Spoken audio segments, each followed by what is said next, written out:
It's Black Americans over war. It's reparations over war. And it's damn show cash payments over war. Free Huey.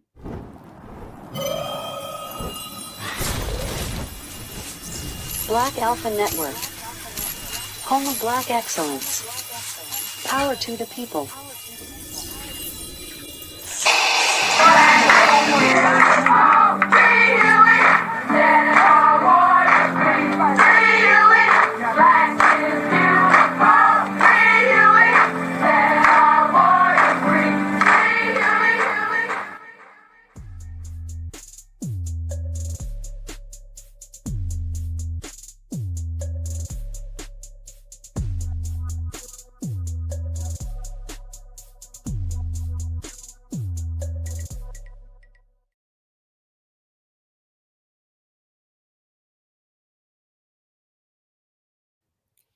World War III, they say.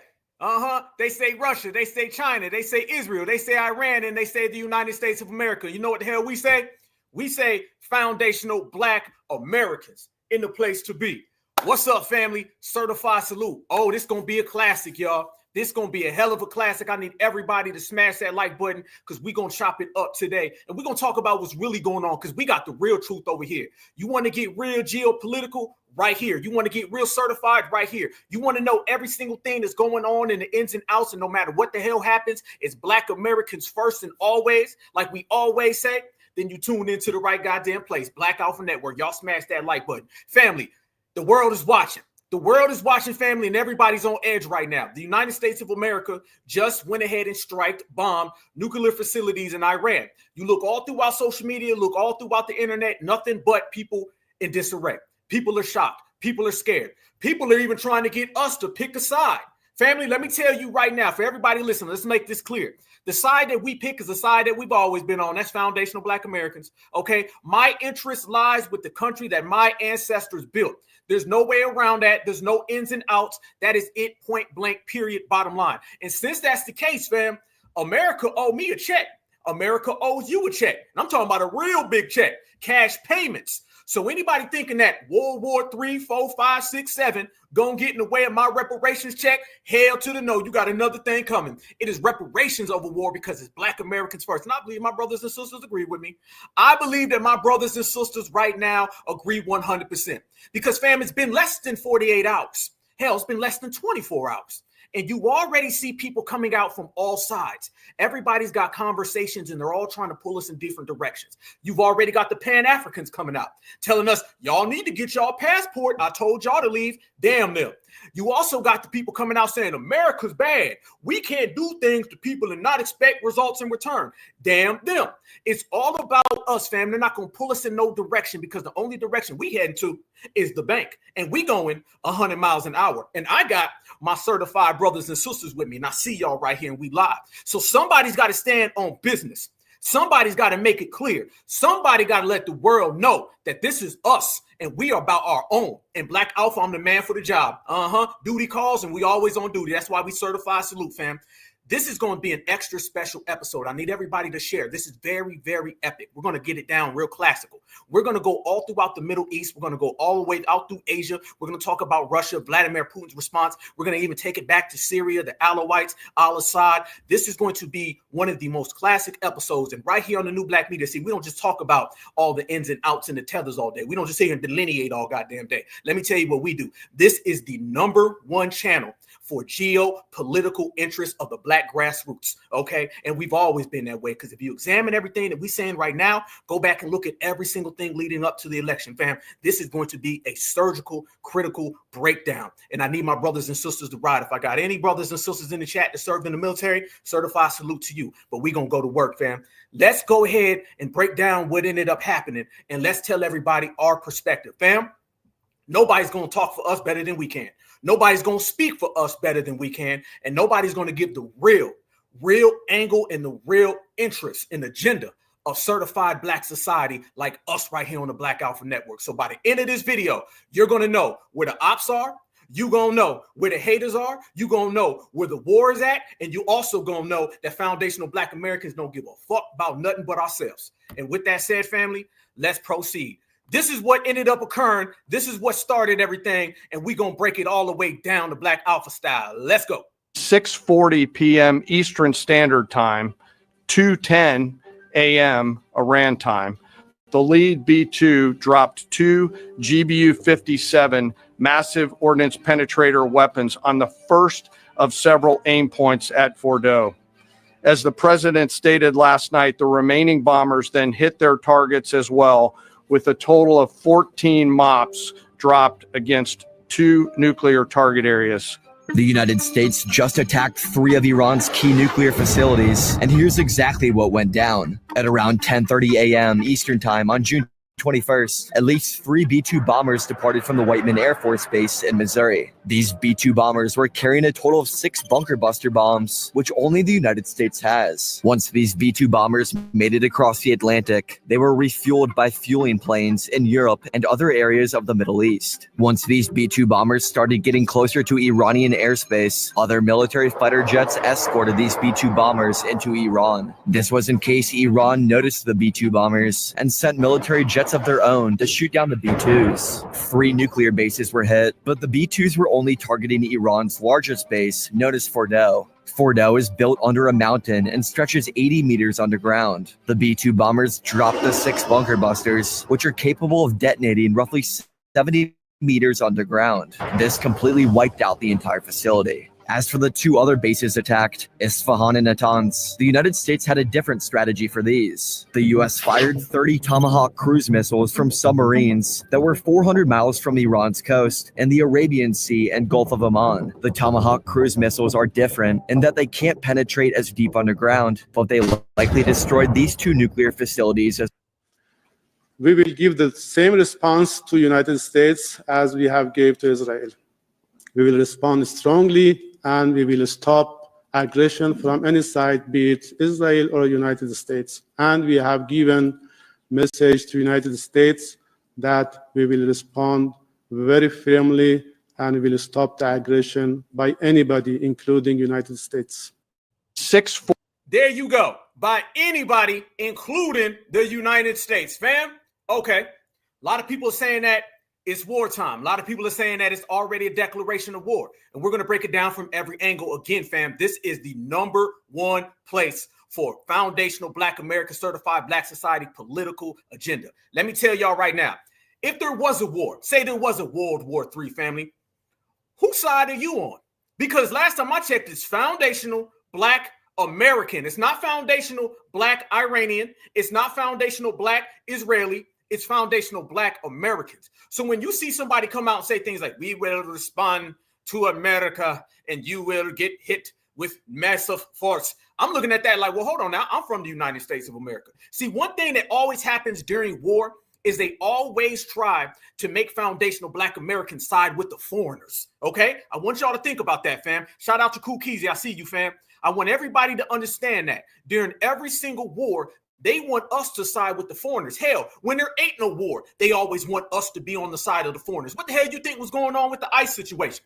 You got a whole ICE protest, family, and what do they want? They want us to go ride with the people who are burning the flag. I told you, everybody is shook because we standing on patriotism. That's what we've been standing on. And we standing on a different type of patriotism. We're standing on our own exclusive patriotism. So no, I'm not on the side of anybody who says we're going to bomb the United States of America. Because guess what? That's where I live. And you'd be a fool to go anywhere else. Let me tell you what I'm on the side of. I'm on the side of foundational Black Americans, okay? And if America's doing good, that is in my best interest. Now, if America goes to all of these different countries and does all these bad things to them, guess what? We told y'all about the system of global supremacy and you ain't like it. And then let me ask y'all this question as well. If you, as a Black American, went to Iran right now and you try to tell them about America and you try to tell them about the system of white supremacy, do you think they listen? Or do you think they would say, get the hell up out of here, Blackie? You think they say, get the hell out of here, N-I-double-G? You think so? Okay, listen, none of these other countries are on our side. Let's just make this clear. All right. I'm already seeing a lot of folks coming out saying, Black folks, man, we need to denounce America. That's what the hell we ain't going to do. Now, if America's out there doing all these crazy things, America does a lot of crazy things to us. It's called the system of supremacy. What you want to talk about? You want to talk about all of the brutalization? You want to talk about the harming, the maiming? You want to talk about what they've done to our females? Where you want to start? We've always had these situations. So I'm about the situation of getting cash payments and reparations. Handle your geopolitical affairs. And as long as you don't slide that over on our plate, we good to go. We good to go. See, I'm not running out here talking about what the Iranians got going on, because the Iranians don't give a damn about my reparations money. I'm not out here talking about what the Israelis got going on, because the Israelis ain't worried about my reparations money. If you want to go there, I've already seen clashes with us and the Palestinians with my own two eyes, family, and they ain't rocking with us. They ain't rocking with us by no means. I ride for America. Absolutely. That's the side I'm on, family. And you know why? There's an old saying out there. Me and my brother always say, they say, I don't trust you simply because I don't know you. All right. And that's the thing. I'm not riding for somebody who's not here. The world, as I've said, has become very nationalistic. Everything in the world has become about ethnicity, meaning what I always say, we delineated at the proper time. Soon as we got on board with delineation, fam, man, things got real. Things got real. Things got real all the way. And that's what the time that we're on. And here's the kicker, fam. We can sit here and stay focused on our reparations. We ain't got to go out there and pick up no arms and get involved in none of those wars. We ain't got to do none of that. And if it got to the point where people come over here to the United States of America, there's 300 million crazy ass people and they strapped up from East Coast to the West Coast. Okay. We're not scared. We're not out here. All the fear mongering. If you're scared, go to church. Folks was scared about Donald Trump getting deported. Okay. Folks is out here talking about Donald Trump going to deport y'all. We ain't scared of that. We ain't scared of this. You understand? It's about reparations, family. And also understand, they're going to use this situation as a mechanism to divert us off of our political agenda. That's why we got to stay focused. That's why I said, no, we're doing this show right here, right now, because I got to talk to my brothers and sisters. I say I'm the number one activist and am. So therefore, we all going to sit here and we're going to talk about focus and maintaining. I was listening to a couple spaces last night, and I was appalled that you got some brothers and sisters out here literally swaying different sides. See, the maturity of this generation is going to be on full display, okay? This generation has delineated. You've had your tethers. All that's easy work, all right? Now, when you start talking about geopolitics in a world war, now we're going to see the real fruit and the real merit of this era, all right? We're going to see if folks lean to one side or the other, because as a historical aficionado, one of the things I'm going to tell you that they always do to us during wartime, they always try to get us aside with the foreigner, and they always try to divert the agendas that we were on previously. If you think for 1 minute the Donald Trump administration is not sitting there thinking this is the good way to get these black folks off of reparations, perfect time, because they want to overshadow what we've been doing. Who's the talk of the town? Who's the talk of the city? It's us. Reparations is the number one policy and agenda that everybody has to address. So now they can start talking about World War III. They can start talking about China. They can start talking about Russia. Everybody gonna say, we'll get to reparations later. See, that's what they want, y'all. They want us to put reparations on hold. That's what they want. And let me tell you, the day you put reparations on hold, you'll never get it back. It ain't coming back. The day you stop, you get tired and say, let's focus on China right now. We'll get back to reparations. Oh, let's focus on Iran right now. We'll get back to reparations. You ain't getting reparations back. So therefore, I'm here to tell everybody it's reparations over war and it's Black Americans first. That's the agenda. And I don't give a damn through what war. Fam, think about it now. This would not be the first time. I told y'all we're going to get surgical. We're going to get historical too.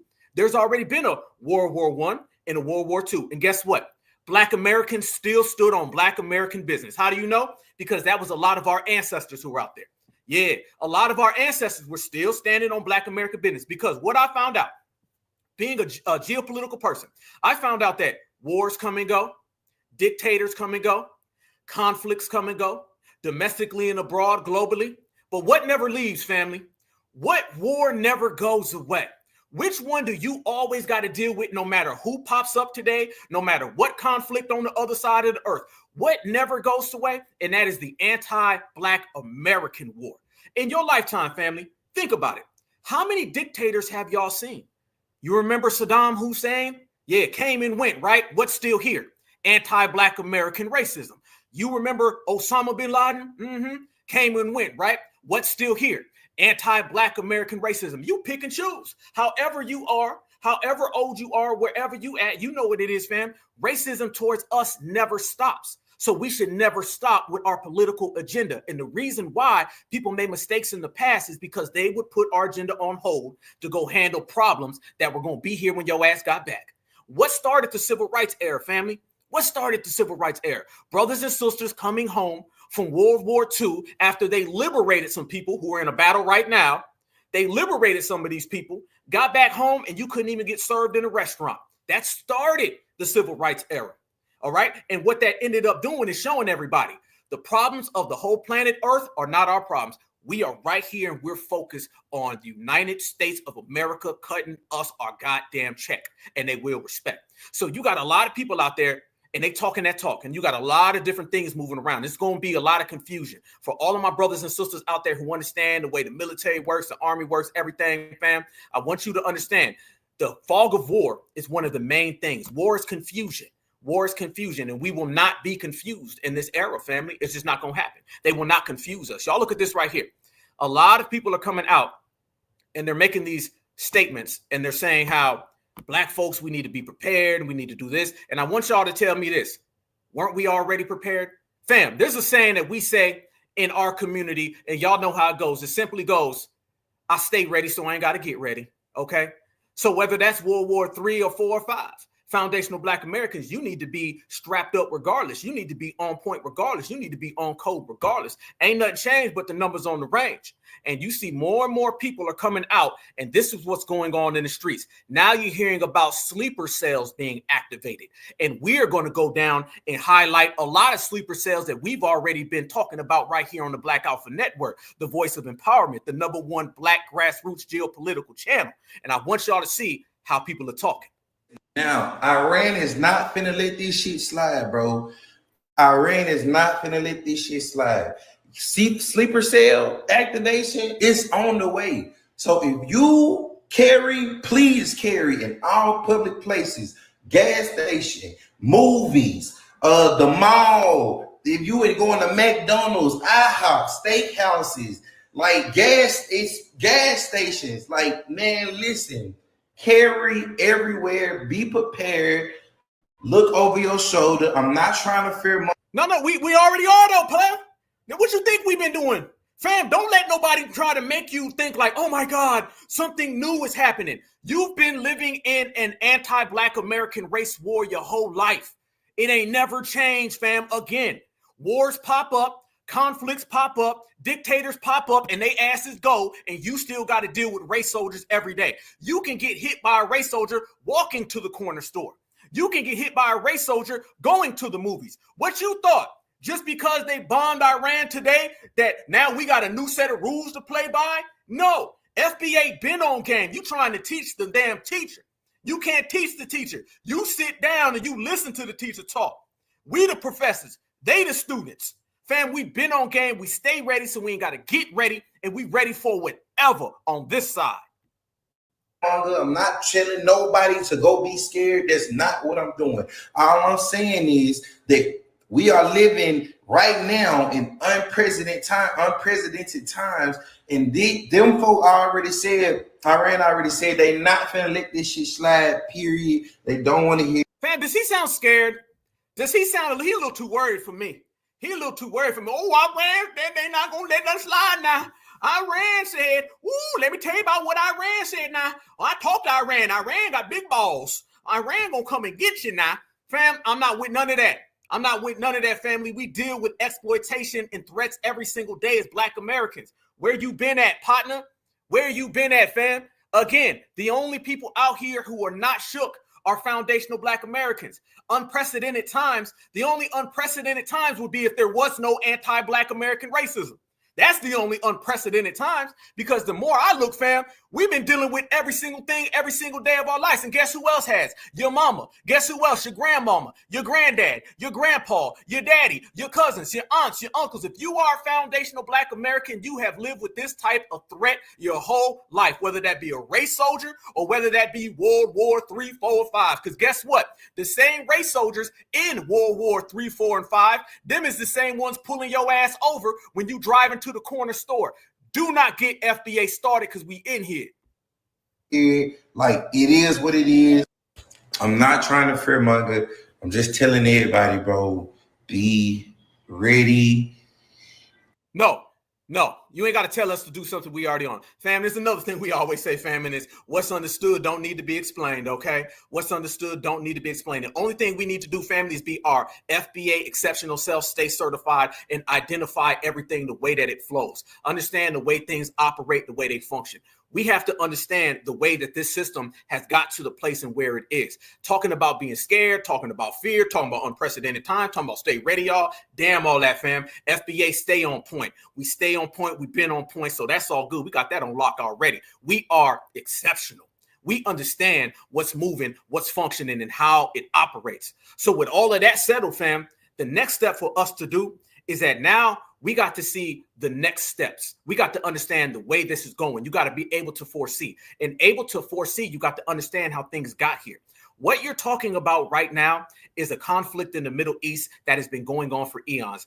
All of us pretty much who are in here right now, we've all seen the way things have went on with the Middle East for years. For years, it's always been conflict in the Middle East. Whether you was in the first grade, you was in middle school, you was in high school, college, or however old you are, there's always been conflicts in the Middle East. Why? It's because you're talking about money, you're talking about dominance, you're talking about world powers, all right? So as you examine the situation going on right now with Israel and Iran, we've all known that these have been arch enemies for the longest amount of time.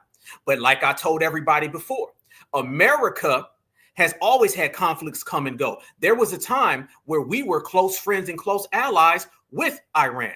It was during the days of the Ayatollah, where foundational Black Americans were out here in the streets dealing with the system of white supremacy. Guess what America was doing, y'all? America was being allies with Iran, and they were propping up fake dictators going way back in the day. This also brought about the rise of Saddam Hussein. Saddam Hussein ended up being somebody that was a pawn for America to attack Iran, and Iran that used to be our friend. See, it all changes, fam. Go back to the 1980s. During the Cold War of the 1980s, when you're talking about Russia, you're talking about America, you're talking about Ronald Reagan, you can take it all the way back to John F. Kennedy, so on and so forth. All of those situations occurred. We put in the Ayatollah out there and in the Shah out there in Iran, and we built them up so they can suppress the people. There's a great book, and the book is called Diary of an International Hitman. Okay, I want everybody to go read it, all right? And basically it states that he with the gold makes all the rules. That's why they call it the Golden Rule. And who has all the gold? The United States of America, okay? This thing where these countries are going to come over here and they're going to punk America, that's to keep you in a perpetual state of fear. These countries know better. Iran can get right now and they can say whatever the hell they want to say. Iran gonna need a big brother, and big brother to come at America. Coming at the United States of America is absolutely asinine. It's just not going to happen. It's not going to happen. But they want to keep you in that state of perpetual fear because now it can divert you to go off of your agenda. And then they can send out a bunch of scared Black folks who say, man, we need to do this now. We need to do this. And we'll talk reparations tomorrow at 7. No, we're going to talk about reparations today. All right. And because we were talking about reparations before this situation. So the fact that America had placed in the hardships in the foreign governments over there in Iran, what ended up happening is that the people of Iran, they overthrew the falsified American-backed government over there. And they ended up putting in the Ayatollah. It was the Shah and then the Ayatollah. And once they put in the Ayatollah, now America, who was just friends with Iran, they weren't friends with Iran no more. So America went to Iraq, and then they ended up getting Saddam Hussein. Once they ended up getting Saddam Hussein, they funded Saddam Hussein. And this is why you had the Iranian and the Iraq war. And that war went on through the 1980s, and it was brutal. But guess what? America was right in the middle. So we had our previous friends of Iran when we had a back dictator, the Shah.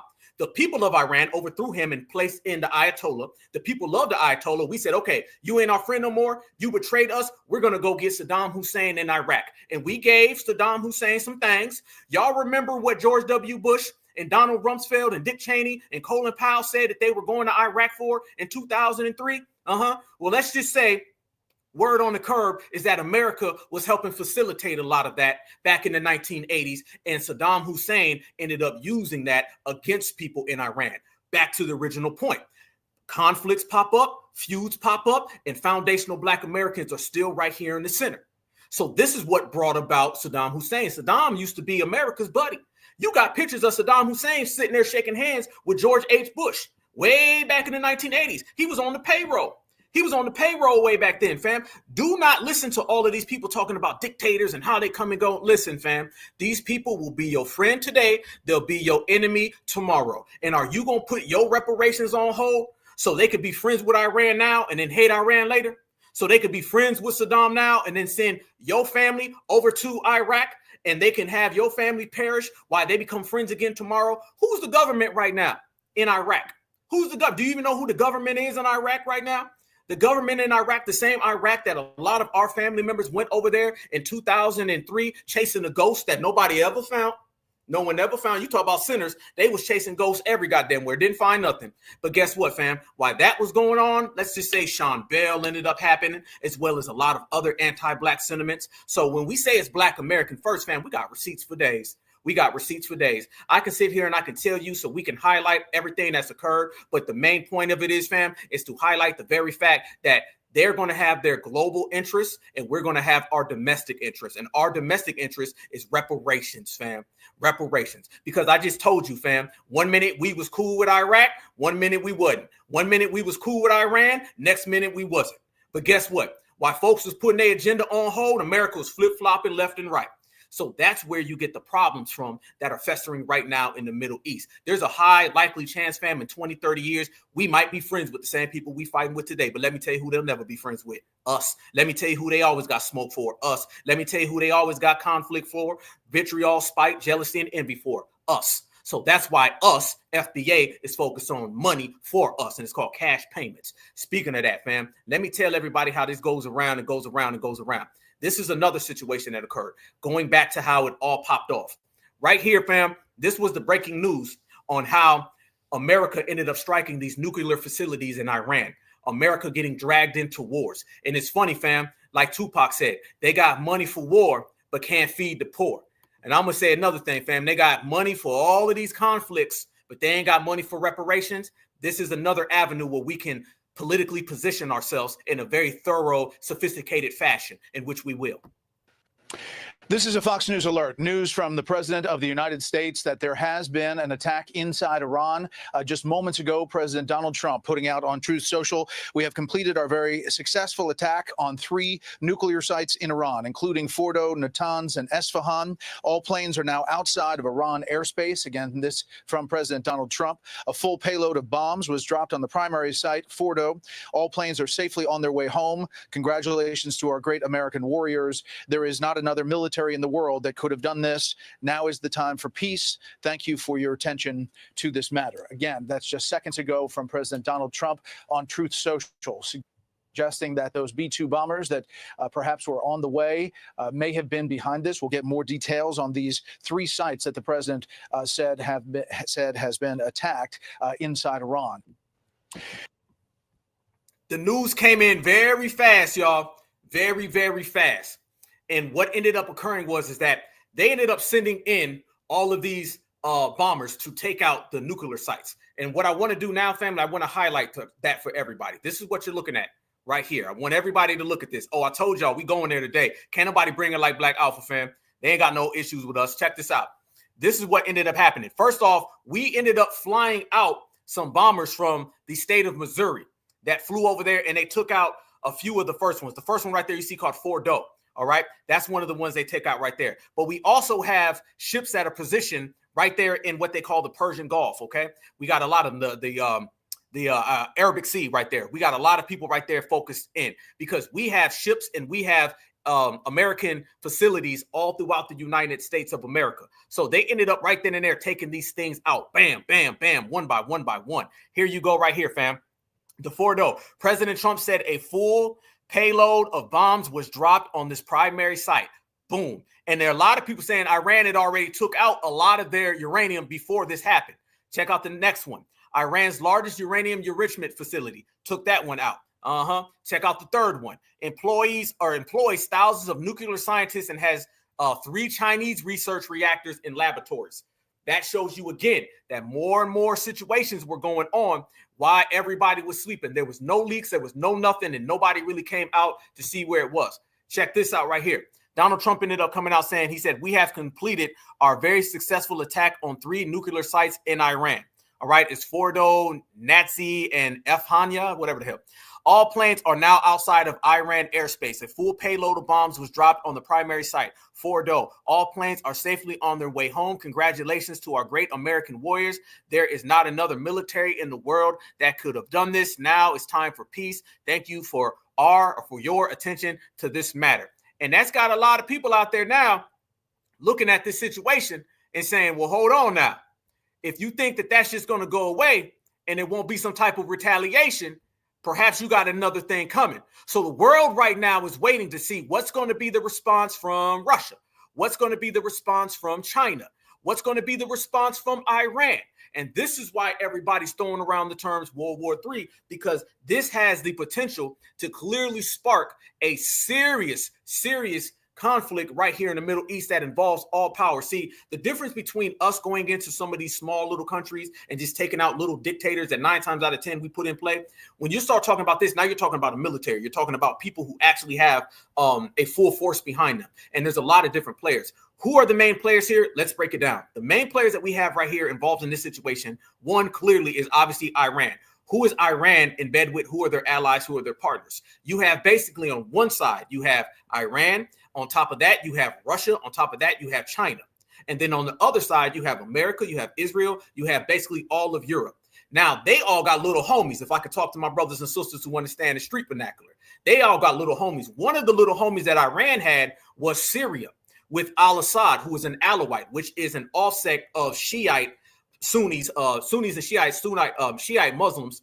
They all understand now that the situation turned big. This is why when al-Assad ended up getting removed from power, going back to early last year, that was a major factor. So we knew this was going to happen. They were trying to get into Syria for the longest amount of time, family. They've been trying to get into Syria because you take the big homie down, then you can get the little homie. And this way it flipped and they took down the little homie and then they come after the big homie. China also has North Korea.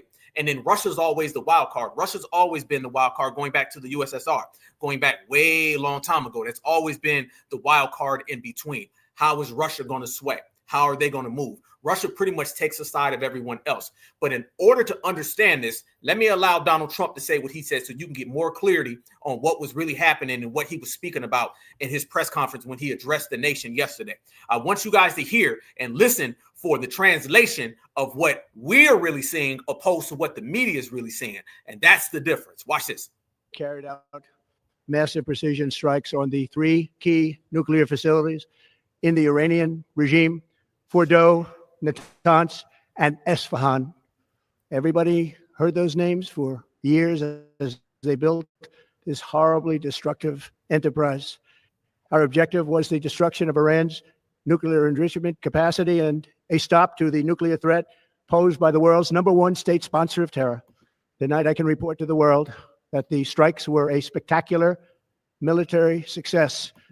Iran's key nuclear enrichment facilities have been completely and totally obliterated. Iran, the bully of the Middle East, must now make peace.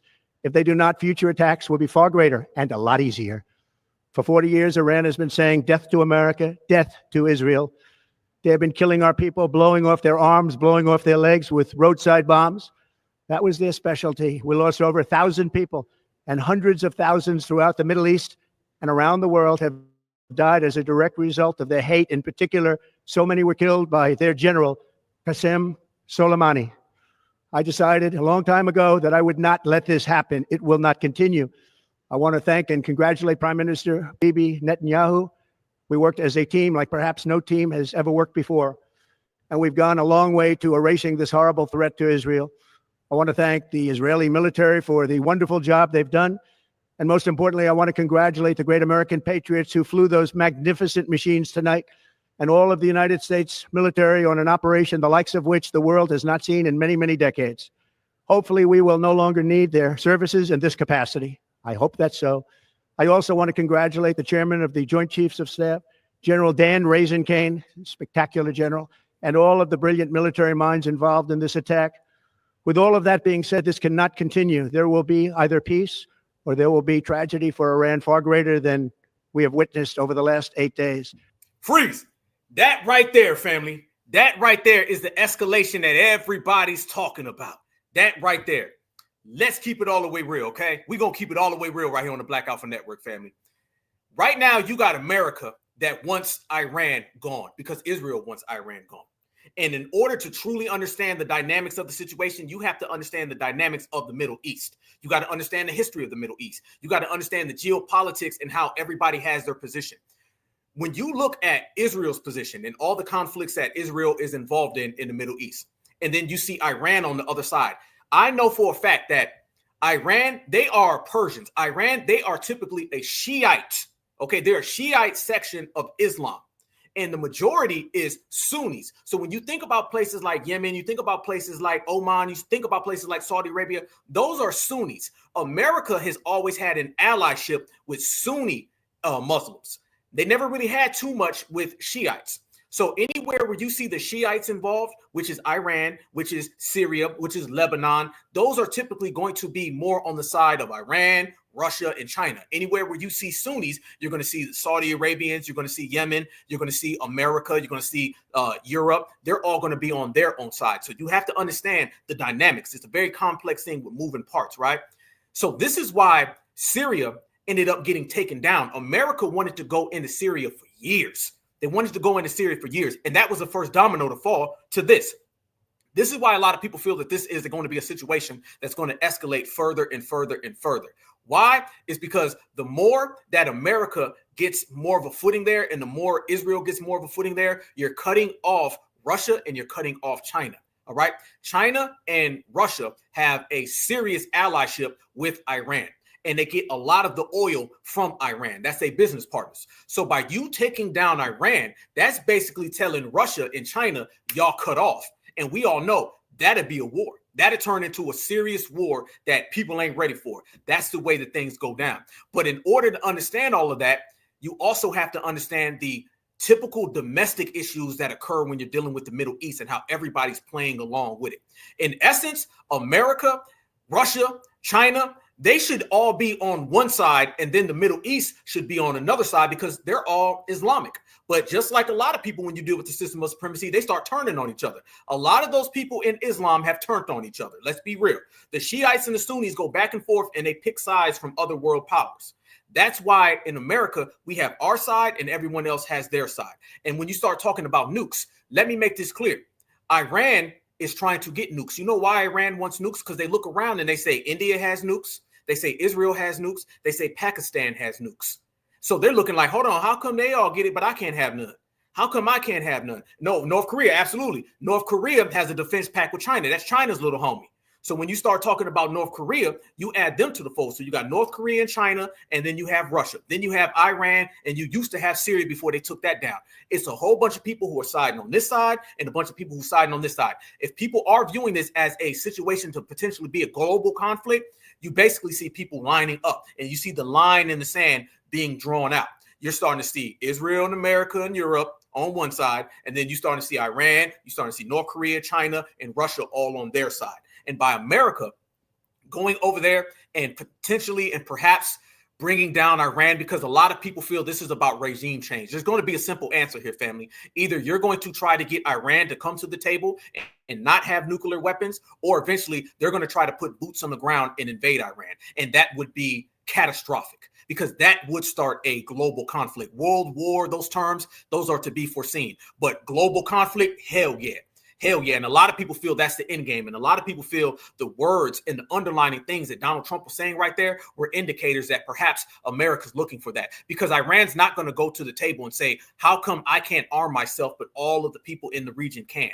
That doesn't really make a lot of sense for them. Because notice, fam, America, they only attack people who ain't got them nukes. You notice that now, right? What the great comedian from Kansas City, shout out to KC, Eddie Griffin say they'll get on TV right now and say, well, you can't have nukes and you can't beat your own people. He said, then they'll turn on the Channel 9 and China will be out there whooping folks. Boom. And America say, we ain't seen nothing. Y'all remember when North Korea dropped that W dude off that was over there in North Korea doing crazy things? And North Korea rattled that dude up, dropped him off on our doorstep. Dude perished like 3 days later. Did America act? Did America do anything? Did America stand up, or did America say, they got nukes, we're going to sit this one out? When you got nukes, man, people don't really want smoke with you. No pun intended. So Iran's looking at that situation saying, hold on now, everybody got it. Imagine being in your neighborhood and everybody in your neighborhood is strapped up and you ain't even got a damn, I don't know, a rock. You ain't got a stick. You ain't got a slingshot, but everybody else has one. And basically America's trying to tell them you can't have none because we're America and we say so. And then Israel's saying the same exact thing. And Iran now is starting to look to their people and saying, well, whoa, wait a minute, partner. Where are we going to go with this? Where does this stop? Where does it end? That is a situation that we're in. So basically, fam, you seeing people lightweight playing chicken. You have a global conflict of a game of chicken. Are you or are you not going to have it? Iran signed a bunch of deals and agreements about enriching uranium, right? Donald Trump came in and he ripped them up. He said, nope, we ain't going to abide by that because any law or any deal or agreement that you put your name on will be facilitated by America. America is the global dictators. That's who America is, and it is what it is. Anybody telling you something different is crazy. Now, they understand you can't just pull that stuff off on Russia and China and all that, but that shows you where the things go. But family, the first domino to fall in this situation, and we talked about that right here on the Black Alpha Network way back in November. The first domino to fall was Syria. Syria was the first step because in order for them to aggress upon Iran, they had to get Syria out the way. And Syria ended up being such a key cog in this whole situation because Syria ended up being the little homie that failed. Look at this right here, fam. I'm going to show y'all this. This right here is a map of the Middle East, and I'm going to break down to you guys how and where everything plays out. Check this out right here. Look at your screen, family. I'm going to highlight things. There's two places in the Middle East that are off limits, okay? They're absolutely off limits. One is right here in Syria. It's a place called the Golan Heights, all right? In the Golan Heights, that's where Syria connects into Israel. That is the most armed place that you are not allowed to go. You cannot go over there, start no type of drama, no type of smoke. Why? It's because that keeps Israel safe from outsiders who may go into Israel. That's the Golan Heights right there. Then you also have right here from Egypt, which is called the Sinai Peninsula. So you have the Sinai Peninsula that connects Egypt to Israel. Then you have the Golan Heights, which connects Syria into Israel as well. Those are the two most guarded places in the world. That is guarded more than the damn White House, family. I'm telling you, no go.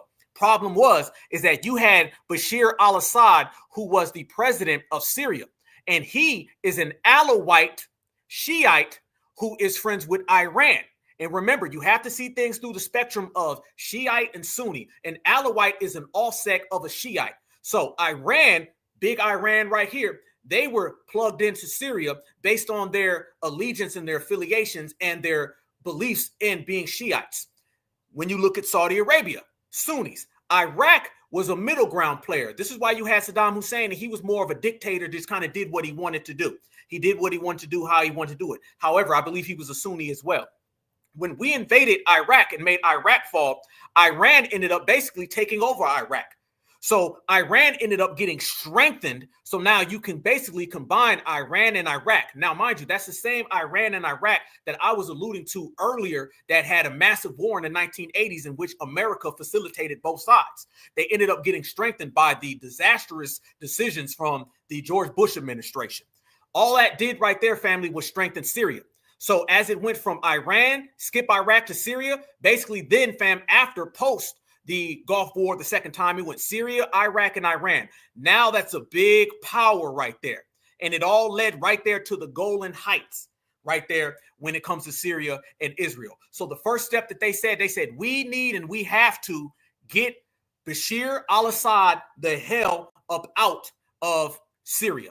And then right here, you also have Lebanon. Lebanon is Syria's little homie. All right. So when you start talking about little homies, let me break the little homies down. You have Iran, who's the big Shiite homie. Then you had Syria, who's their little homie. And then you had Lebanon, which is Syria's little homie. Those are the three homies right there. And they represented the majority of the representation of the Shiites and the Alawites of Islam. Those are the people that really had more of an issue, more of a problem with Israel. That's why they said we got to get these people up out of here. So you started seeing a lot of things. In 2006, there was a conflict between Lebanon and Israel. And you ended up seeing Iran funding and helping Lebanon. And Lebanon really put in work. And that war ended real fast. Let's just say that by the help of Iran arming a lot of the people in Lebanon, Israel didn't really do too good. Okay, so that ended up causing a situation where they wanted to get Beirut, they wanted to get Lebanon. They also wanted to get Damascus. They wanted to get Syria.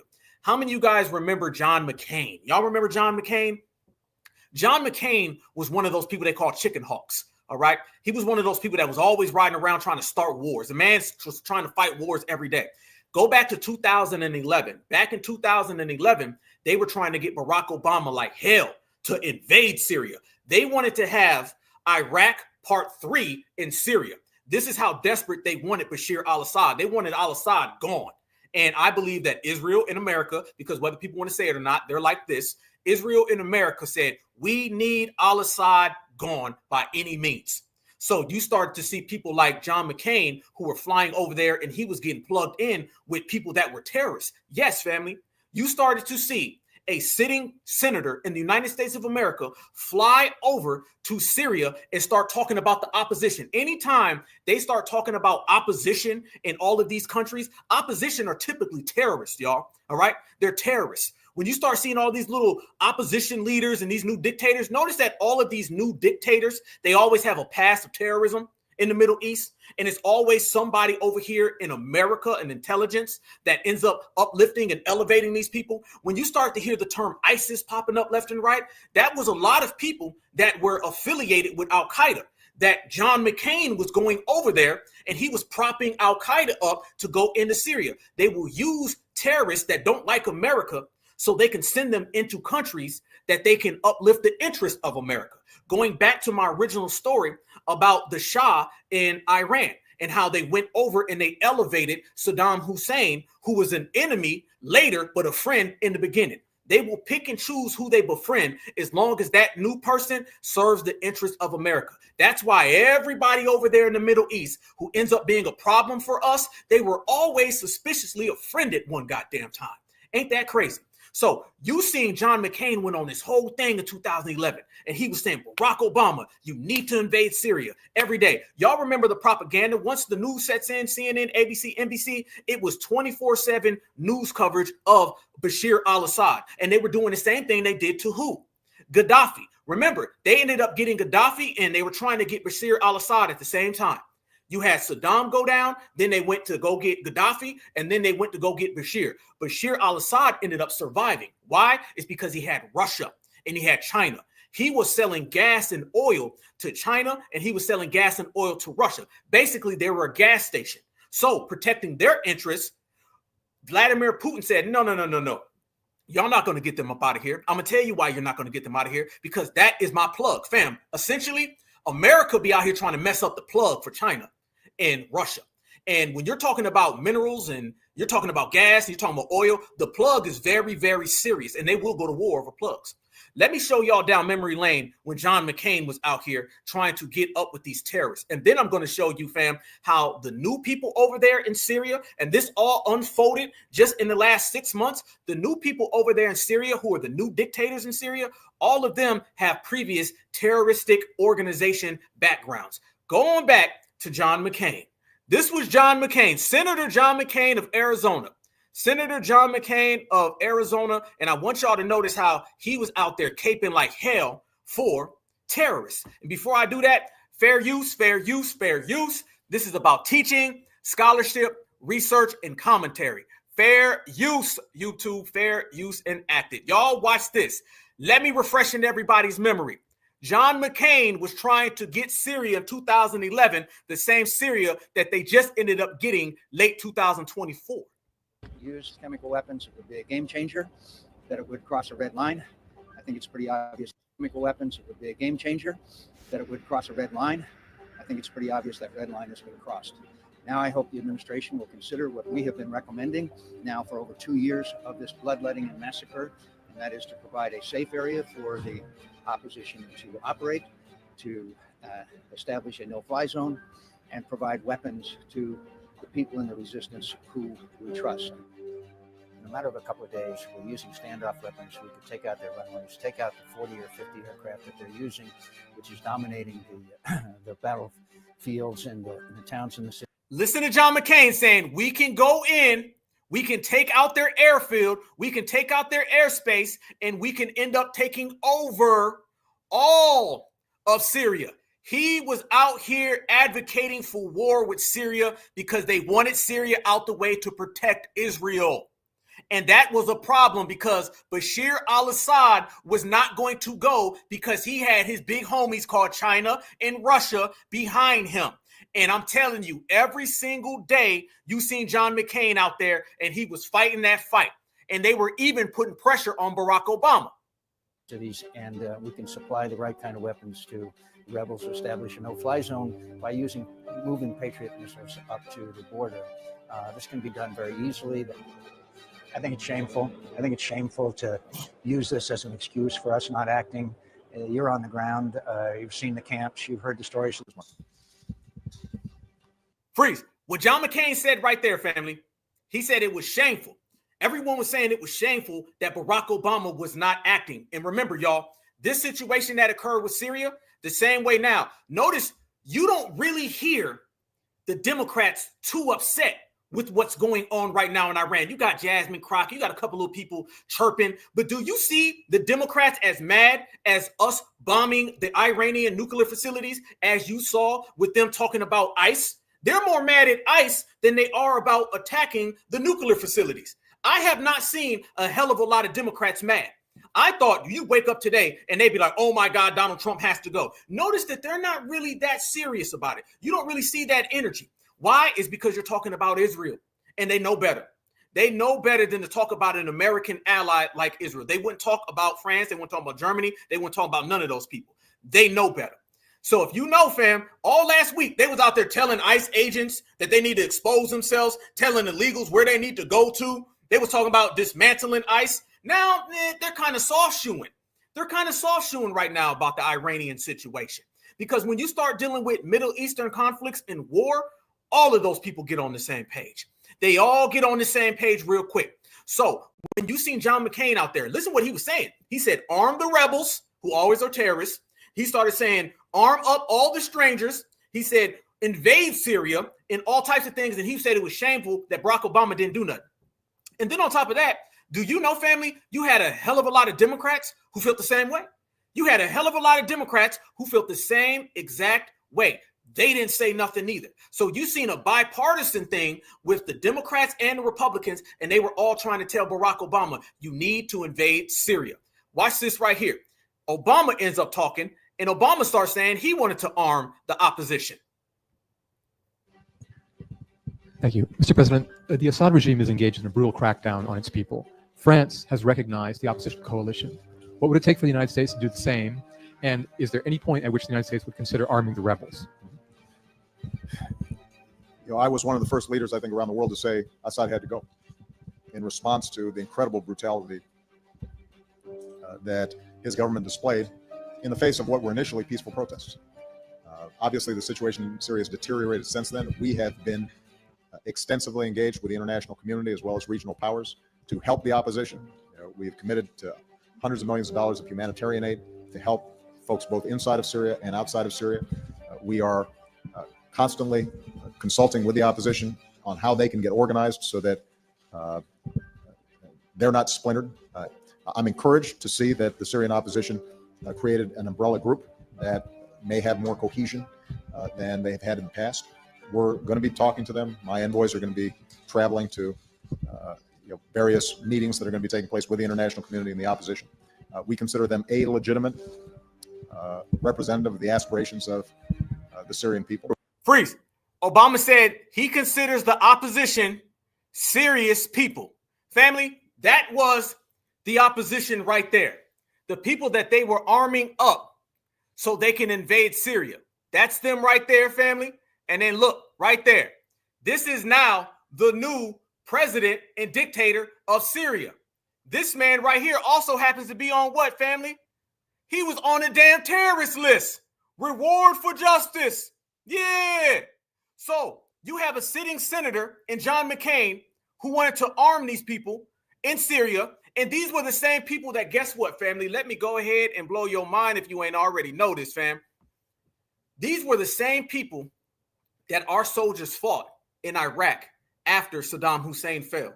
Yes, the same people that we fought in Iraq, those are the same exact people that they ended up arming to become the government of the new established Syria. So, quite frankly, members of the U.S. government teamed up with terrorists who ended up fighting against American soldiers in Iraq, shifted them right on over, and then boom. How do you know this, family? Is because you ended up seeing a lot of those people. They had documents of them fighting against us in Iraq. 4 or 5 years later, they resurfaced in Syria as a part of the opposition that was being funded by Americans. And that was way back in 2011. That they were trying like hell to get Barack Obama to go, fam. So yeah, absolutely. Every time they say regime change, you already know who it is, and you already know it's something funny style, very funny. What Barack Obama ended up doing, and he did a chess move at the time. Barack Obama ended up being real clever. He did it real slick, family.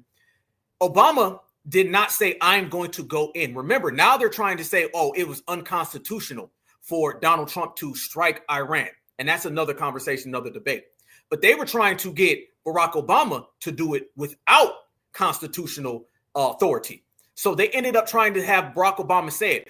There was a random day that a lot of people don't know about. Barack Obama threw a press conference, and they were saying, are you going to invade? After all the pressure from the Democrats and the Republicans, all the pressure from the opposition, all the pressure from all of Europe and NATO, all the pressure from John McCain, Barack Obama has a press conference, and he does a chess move. He says, I'm not going to make it this way. I am going to hold a vote by Congress so Congress can do it. So basically, he took the questions off of his plate and he put it onto Congress. And he basically washed his hands and said, this is not going to happen unless y'all vote for it. And people didn't vote for it because at the time, the American public was against all of that. Barack Obama came out and he played them very, very slick, very clever too. This was Barack Obama flipping it. And this is why we look at Obama funny, because he had all this cleverness with tricking people and not going to war, but he didn't have it for reparations though. Region. Our military has positioned assets in the region. The chairman of the Joint Chiefs has informed me that we are prepared to strike whenever we choose. Moreover, the chairman has indicated to me that our capacity to execute this mission is not time sensitive. It will be effective tomorrow or next week or 1 month from now. And I'm prepared to give that order. But having made my decision as commander-in-chief based on what I am convinced is our national security interest, I'm also mindful that I'm the president of the world's oldest constitutional democracy. I've long believed that our power is rooted not just in our military might, but in our example as a government of the people, by the people, and for the people. That's why I've made a second decision. I will seek authorization for the use of force from the American people's representatives in Congress. Right there, right there. That right there, family. That was Barack Obama saying, I'm not going to have this on my hands. And he put it on the Congress's hands. And it's funny that now they tell Donald Trump that he didn't go through Congress. However, when Barack Obama was in office, they were trying to use him like Colin Powell. That's what they were trying to do. They were trying to dump all of this. They knew it would have been a disaster. And they wanted to say, let's put this on Barack Obama's plate. And Barack flipped it back on them in a smart chess move. And he said, okay, well, Congress can vote. What ended up happening is that Congress ended up not voting for it, and it never went. And it didn't go anywhere. And the fact that it didn't go anywhere, fam, that's why it disappeared until 2024. So think about 2011. All of the war hawks were trying to go in and invade Syria so we can weaken Iran, which we can also weaken Lebanon. Barack Obama ended up putting on Congress. Congress said, no, this is political suicide. There's no way I'm going to do that. Boom, it went away. Bashir al-Assad, he ends up going back to dominating and dictating Syria for the longest amount of time. Then it got real funny style and real tricky come the last 6 or 7 months. And by the way, family, of the Joe Biden, Kamala Harris administration. All right, let's make that clear too. The Joe Biden, Kamala Harris administration, they were the main ones out there making their moves, and they were the main ones out there trying to get things off the ground. Let me show y'all this right here. This right here, for those who don't know, this is Bashir al-Assad, who was the dictator, and they're all dictators, the dictator in Syria. Y'all see who he's right there shaking hands with. Y'all see who he's shaking hands with, right? He's right there shaking good old hands with Vladimir Putin. That's his plug. That's his plug right there, family. There you see right there. And America knew that he was plugged in with Russia. And as long as he was plugged in with Russia, oh, he was good to go. He wasn't going to have no problems. That was his protection, was Russia. Russia provided protection that disallowed America from just bombarding into Syria. But then something else ended up happening. And while that went down, things got real strange. This, as we say, has so many moving parts, and it's bigger than people just seeing it and saying, oh, war. No, fam. It goes way deeper than that because these people's tentacles go all the way throughout the world. Bashir al-Assad, like we said, he had his homeboy. He had the people who had his back. He felt that he was good and he was well and he was protected. As long as he had Russia behind him, he could continue to sell gas all throughout the planet Earth, and particularly to China and Russia. And China and Russia would always have his back. He was in a good place, fam. He was sitting like a fat cat. However, things changed. Then something ended up popping up called the Russia-Ukrainian War. Yes, as the Russian-Ukrainian War ended up going down, then that started to put a strain on Russia. Russia couldn't really do what they wanted to do based on their war with the Ukraine. It started to drain too many resources. And the fact that the resources were getting drained, that put Russia in a very, very peculiar situation. What is that situation, family? The situation is this. They said, basically, we can't help you no more. This is what Russia ended up telling Bashir al-Assad in Syria. So go back to 2011, where they were trying to straight out, flat out invade Syria, and they were propping up all of those rebels who were really just terrorists. Then they said, well, you know what? We can't really help you no more because America kept funding the Ukrainian war. Now I'm going to connect all the dots, family. I told y'all we was going to get real surgical up in here today. They ended up using the Ukrainian war as a means to deplete the resources from Russia.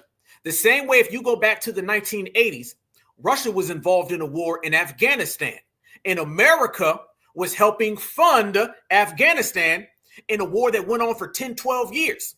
And what ended up happening? Russia ended up losing all of their power because they were bogged into a war with Afghanistan for 10 years that America was helping the other side. That was the fall of the USSR. That's where they ended up going down because they couldn't maintain a war. Anybody who wants to deplete a foe, go ahead and have your foe in a war and make sure it's perpetual, and they will slowly go down. You can only fight it for so long, family. You can only fight it for so long. So as we sat back and we watched the Ukrainian war with Russia, and there was all this back and forth, and Joe Biden was sending all that money. Why you think Joe Biden was sending all that money to the Ukrainians, family? Why you think their little dude came on over here, the little president, he came over here and he was friends with Kamala, they was hugging? Why you think? See, when people watch it, they think, oh, okay, America just going against Russia. No, that was to deplete Russia from any form of being able to consistently give resources to Syria. Syria's been under siege going back to 2011. I just showed you the results and the receipts and the facts. So eventually they said, you know what? We ain't got no more money to help you, Bashir Assad. You in trouble. And Bashir al-Assad said, hold on, Putin. I thought you had my back. He said, I did have your back. But America keeps funding Ukraine with Zelensky. That's why Zelensky came over here every day, and he ended up leaving with a bag.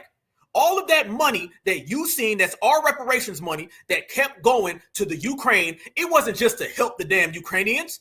It was to deplete the Russians. And if you deplete the Russians, they can no longer send resources and arms and protect Syria. Once Syria is not protected, now Israel can run up in Syria. Now they can run up in Iran. Now they can get Lebanon out the way. It is all geopolitics. Everything affects everything. We certified up in here. Nobody got it like me. That has been going on for the longest. So there's no coincidence the same time that Russia got bogged down in a perpetual war with the Ukraine is the same exact time that he could no longer help Syria, and Syria fell. And once Syria ended up falling, Bashir al-Assad was in trouble, deep trouble. Deep trouble. So family, they used our reparations money to send it to the Ukraine so the Ukraine could be in a perpetual state of war with Russia. Russia no longer can produce or help or manufacture any type of assistance to Syria. Syria ended up falling. Next thing you know, fam, they're bombing an Iranian nuclear facility. Everything goes together if you're watching. If you're watching and if you're seeing and you're real with it, you can see it the same way we see it, family. This right here ended up going on. Now, let me send you to Syria. This happened just a few months ago. While the election was occurring and everybody's talking about Kamala and her collard greens, we right here on the Black Alpha Network, we were watching it examine and we said, hold up, Syria just went down. And once Syria went down, we said, y'all know Iran is next on that list. because the end game is to have Syria out the way, have Iran out the way, have Lebanon out the way. And by essence, that will end up hurting Russia and China. And you know, Russia and China ain't going to wait for all of their plugs in the Middle East to go down. So they're going to act. And that's got everybody talking about World War III. And that's got me talking about reparations over everything. Y'all look at this right here. This was just towards the tail end of last year. And this is showing you right here, fam. Bashir al-Assad, he ended up crashing all the way out. And guess where he ran to seek asylum, y'all? He ran to Russia. So Russia could not help him with saving his own country. So he had to run to Russia to save his family. News alert, our top story right now, worldwide celebrations underway as rebels topple Assad's rule in Syria, ending more than 50 years of his family's dictatorship. And President-elect Trump making it clear America will not get involved. Freeze. Listen to what he just said.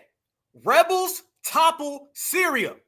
Who are those rebels? It's the same rebels I just showed you that were taking pictures with John McCain in 2011. It's the same rebels that I said they had documents of them fighting us in Iraq.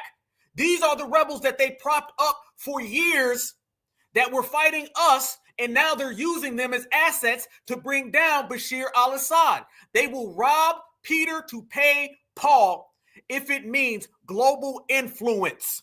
And next thing you know, from 2011 to 2024, no more Bashir al-Assad. So here with Reaction GOP Tennessee Senator Marsha Blackburn. Senator, great to see you this morning. Good morning to you. Good to see you. Let's start just with Syria. Good morning. It's such a puzzle. You know, Rachel's asked throughout the morning. We think it's great. We think the America First positioning is the right ideology and front foot. And President Trump said, let's sort it, let it play out. We already have 900 guys there, right. And Turkey's playing, and Iran's playing. And so all these different players, including jihadists, are playing. What do we do in Syria? Including jihadists, y'all. Y'all heard that? Y'all heard that, family? You know exactly what he's talking about. Yes, and what we have to realize is there are no good guys in this. Mm-hmm. These rebels are connected to Al-Qaeda. We know that. Did I not just say that? You ain't got to see Miss Nancy right here talking. All you got to do is tune into the Black Alpha Network. That's all you got to do. Did I not just say that right there, family? That's exactly what I just said. There ain't no good guys at all.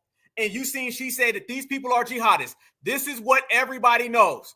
Yes, and what we have to realize is there are no good guys in this. Mm-hmm. These rebels are connected to Al-Qaeda. We know that Iran is going to lose supply lines to Hezbollah. We know that Russia is losing access to a warm weather port. And right there, exactly what I just said. Iran is losing access to Russia. They're losing their ports. They're messing up the plug.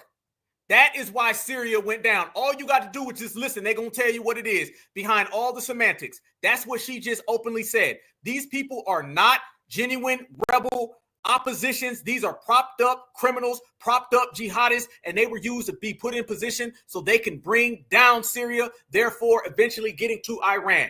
That's what it is. You can't get big, homie, get little, homie. Now, watch this, family. This was the next step. Bashir al-Assad ends up what? He ends up in Russia. Russian state media is now confirming that the ousted president of Syria, Bashar al-Assad, has arrived in Moscow with his family. They are saying that the Assad family is being granted asylum inside Russia on humanitarian grounds. President Bashar al-Assad and his family members have arrived in Moscow, and Russia is providing them with asylum. Freeze. Hold up. Y'all see that right there? Bashar al-Assad, he left. He fled. He fled his homeland and he sought refuge in Russia. But something crazy happened right after he sought refuge in Russia. It's so crazy, fam. I need y'all to let me know, what are your take on it? Right after he ended up getting to Russia, when he fled after his country was toppled by the opposition, the American-backed opposition, family, right after that occurred, this ended up happening. Go ahead and look at the screen. Bashir al-Assad poisoned in Russia. So when he got to Russia and he fled while his country was being toppled, he ended up having some type of alleged poisoning.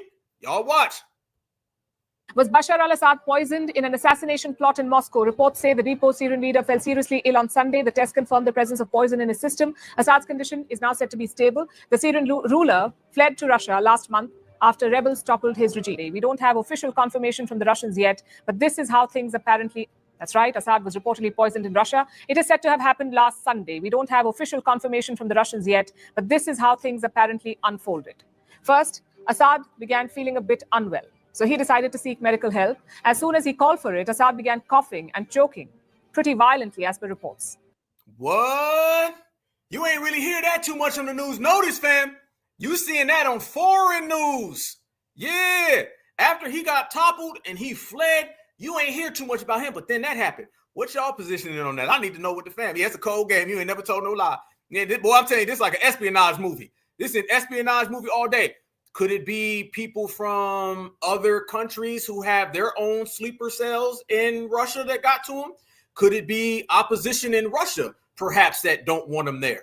Could it be people teaching him a lesson? Could it be some people who fled from his homeland? Who knows? Who knows who that could have been? But you see, he ran into that right there when he left his homeland in Russia or in Syria to Russia. So that right there shows you, fam, it's a lot going on, and they change it every single day.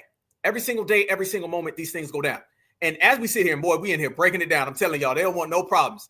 You ain't going to get no thorough breakdown. You have people breaking it down. They just going to be talking. But we're going to be really showing receipts and putting facts on the damn table.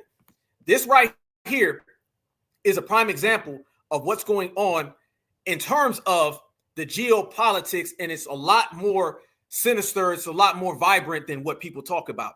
It's clear as day. Yeah, Assad had a lot of enemies. Absolutely. Yeah, Assad had a lot of enemies. Absolutely, fam. Yeah, the foreign news got all the tea. Yeah, if you want to hear the news, go watch them, because it's not going to be watered down.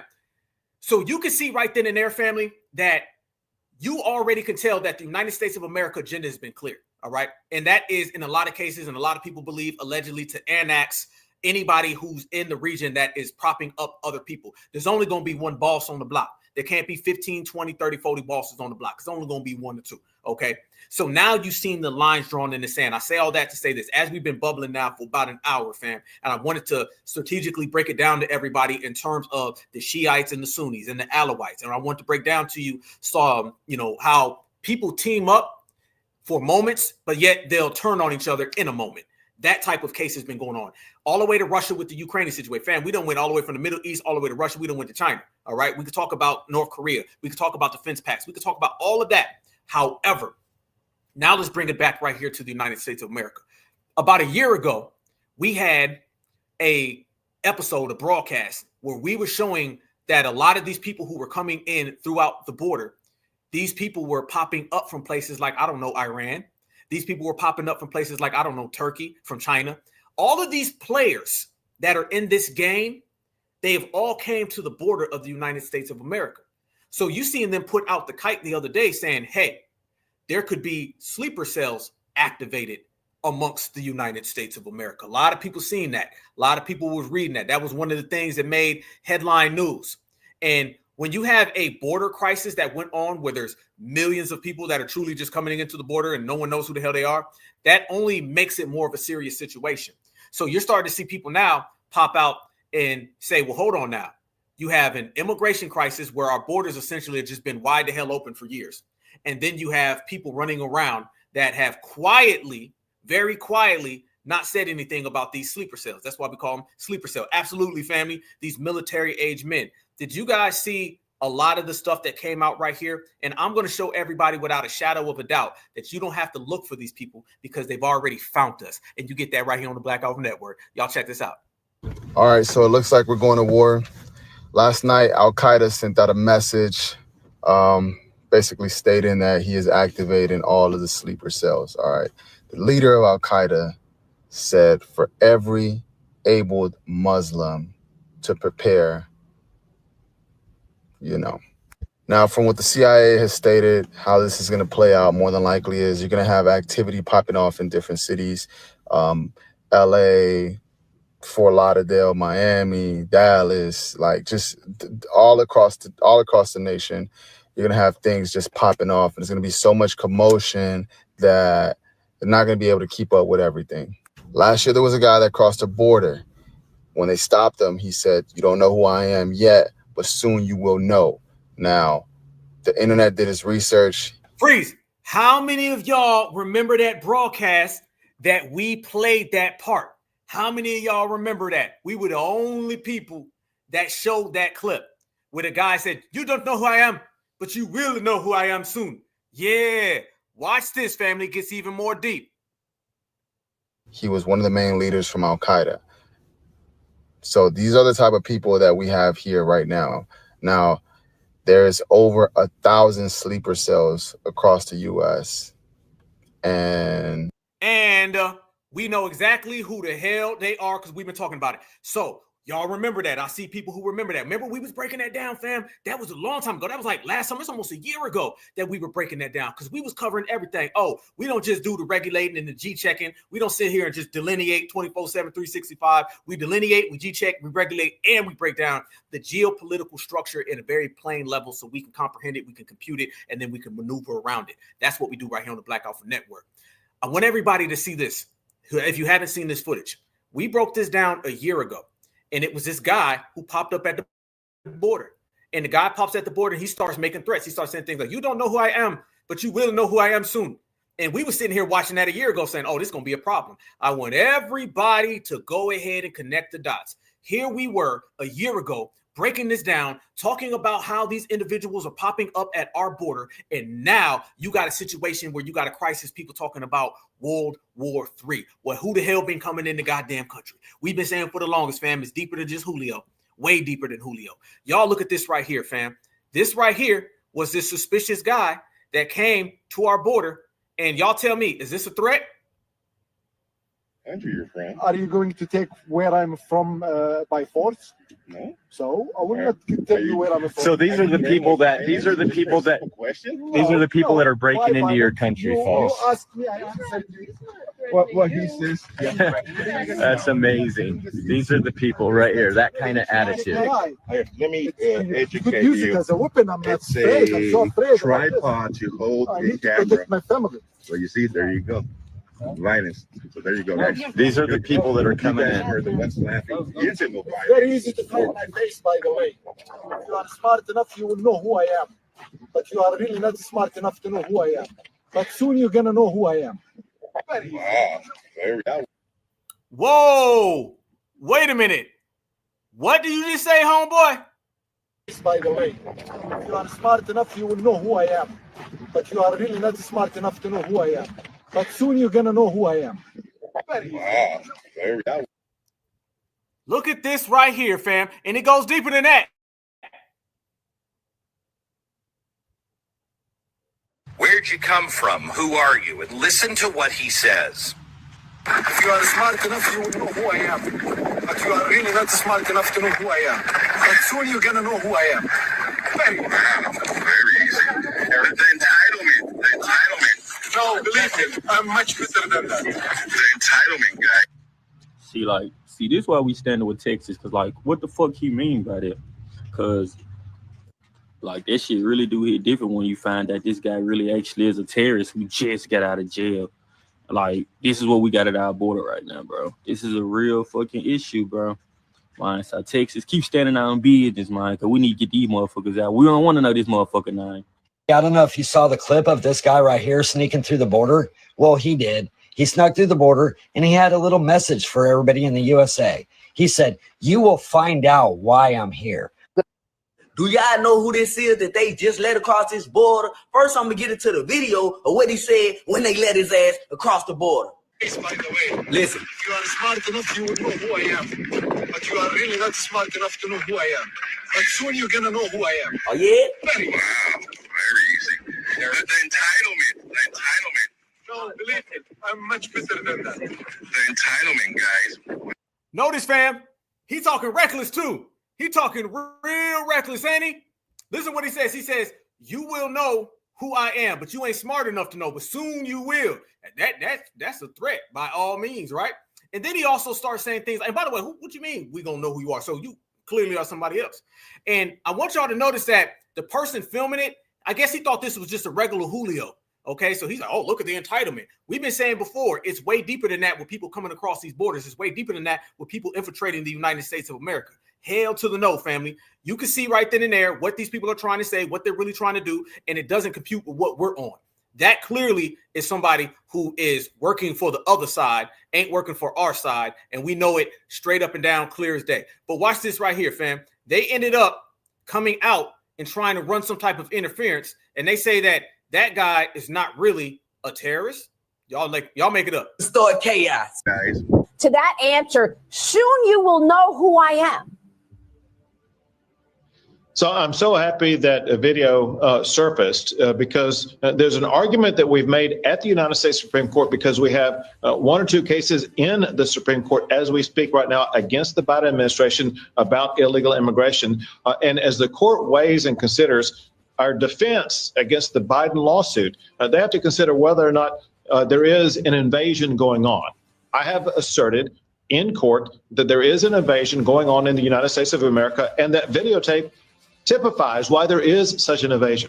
That is a threat to the United States of America. What he said is you damn right it's a threat to the United States of America. But that's who they've been letting in to this country for how long? But fam, it gets deeper than that. Let me ask y'all this question, because they started running interference, y'all, and they started coming out and trying to tell everybody. They said, oh no, that's not really that guy in the picture. No. They found a whole nother person that they said was that guy. And when you look at the picture, fam, this is a lie. So basically what I'm trying to tell you is they immediately came out and they ran interference to cover up who this guy truly was. And it's very, very skeptical. Let me show y'all who they said this was.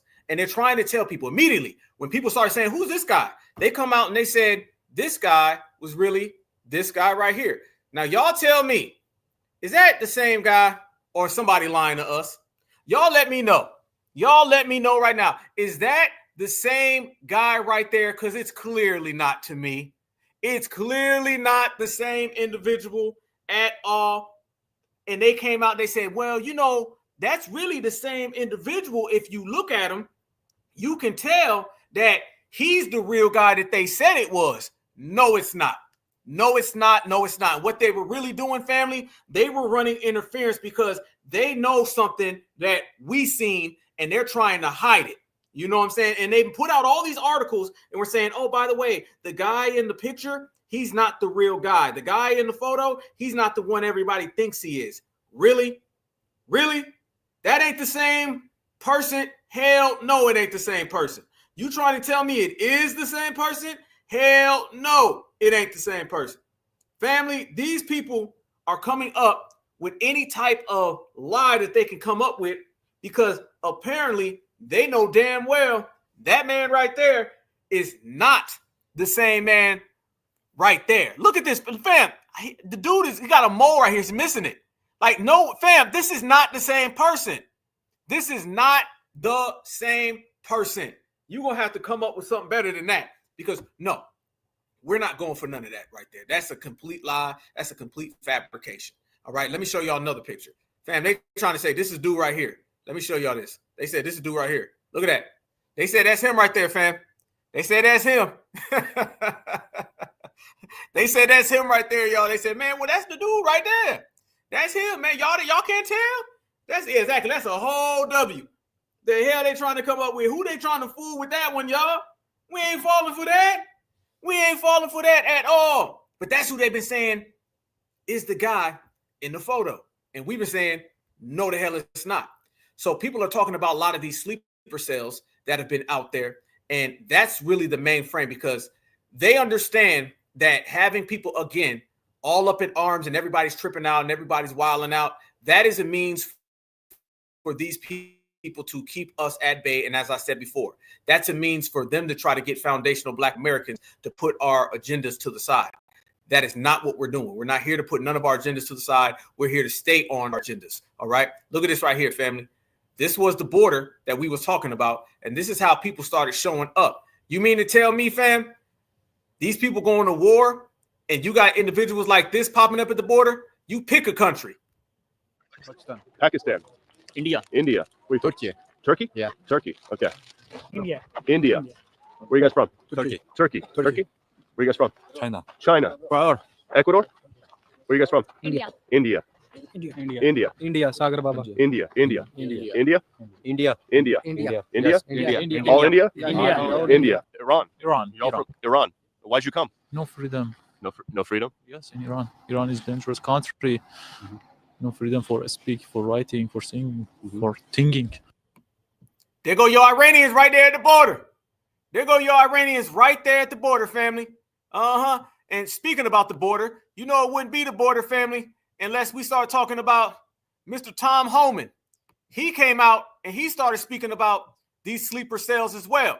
ICE is now on the case of these sleeper cells, and it's only getting more serious, family. Joining me now with that angle is the White House border czar, Tom Homan. Tom, thank you so much for joining us. Can you assess that issue, particularly how many Iranians are in the country that are in sleeper cells trying to do bad to America right now?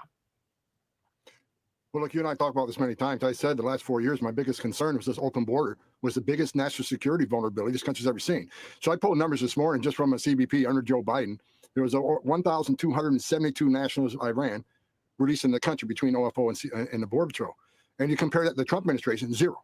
Right, zero releases. And right now, because of President Trump's leadership, we have the most secure border in my lifetime, most secure border in history of this nation. So we have a secure border. So that was President Trump's big win on securing this nation. So we're not releasing people in this country, especially when just aliens aren't crossing that border undetected. But under Joe Biden, we had over 10 million people cross that border. But my biggest concern from day one, beyond the fentanyl, beyond the sex trafficking women and children, were the 2 million known gotaways. Over 2 million people crossed that border. We don't know who they are, where they came from, because they got away, because Border Patrol is so overwhelmed with the humanitarian crisis that Biden created that over 2 million people crossed the border and got away. That is my biggest concern, and that's what created the biggest national security vulnerability this country's ever seen. And you have that on surveillance, seeing people get away. Do you have a sense of where they went? No, you know, the intelligence community under President Trump has been on this since day one. What gives me any comfort at all is that you don't have Christopher Wray there.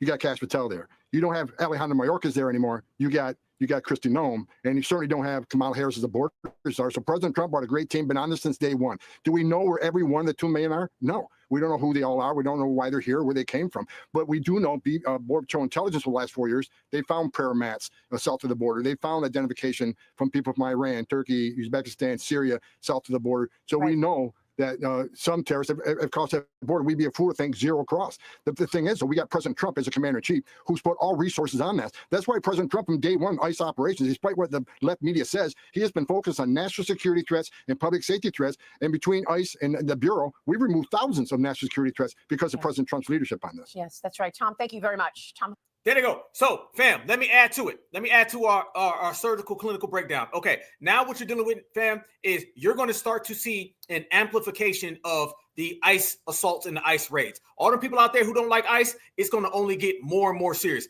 Why? It's because they have just inserted the potential terrorists that may have crossed the border. So they weren't playing nice with Julio and the cartel. What you think they're going to end up doing with all of the other suspected terrorists? As a matter of fact, they were already calling the cartel terrorists anyway. So the ICE raids are only going to get more serious. The ICE raids are only going to amplify, and all across the summer. Who does that affect? That affects Julio and Romero and Garcia. Running up on ICE agents now is not going to be so cute because you could potentially be someone from Iran in a sleeper cell. The sleeper cell terminology allows them to amplify and maximize their assault on what is a suspected illegal. Because remember, Julio from Tijuana is an illegal the same way Mr. Sleeper Cell is an illegal. And if you're talking about a sleeper cell, that means you got to have more weapons, more artillery, more Marines, and you have to be more on point and aggressive with your approach to the situation. So I suspect that the ICE raids, as bad as they've already been for them, it's only going to get worse for them. As rough as it's been, it's only going to get more rough. And we've already been saying the last few days, I believe this situation is going to get far greater and far more violent. That's what I definitely believe. Because if cartels wasn't bad enough, if migrants weren't bad enough, if illegal aliens weren't bad enough, now you basically just combine that with sleeper cell. And they're going to start running up on buildings saying, hey, we're looking for a sleeper cell. We got some intel that there was a sleeper cell. So you add sleeper cell to the fact that you already have these individuals who are out here unlawfully entering the country. Damn, it's about to get crazy. So that affects Mr. Julio. Now, let me tell you where this affects foundational Black Americans.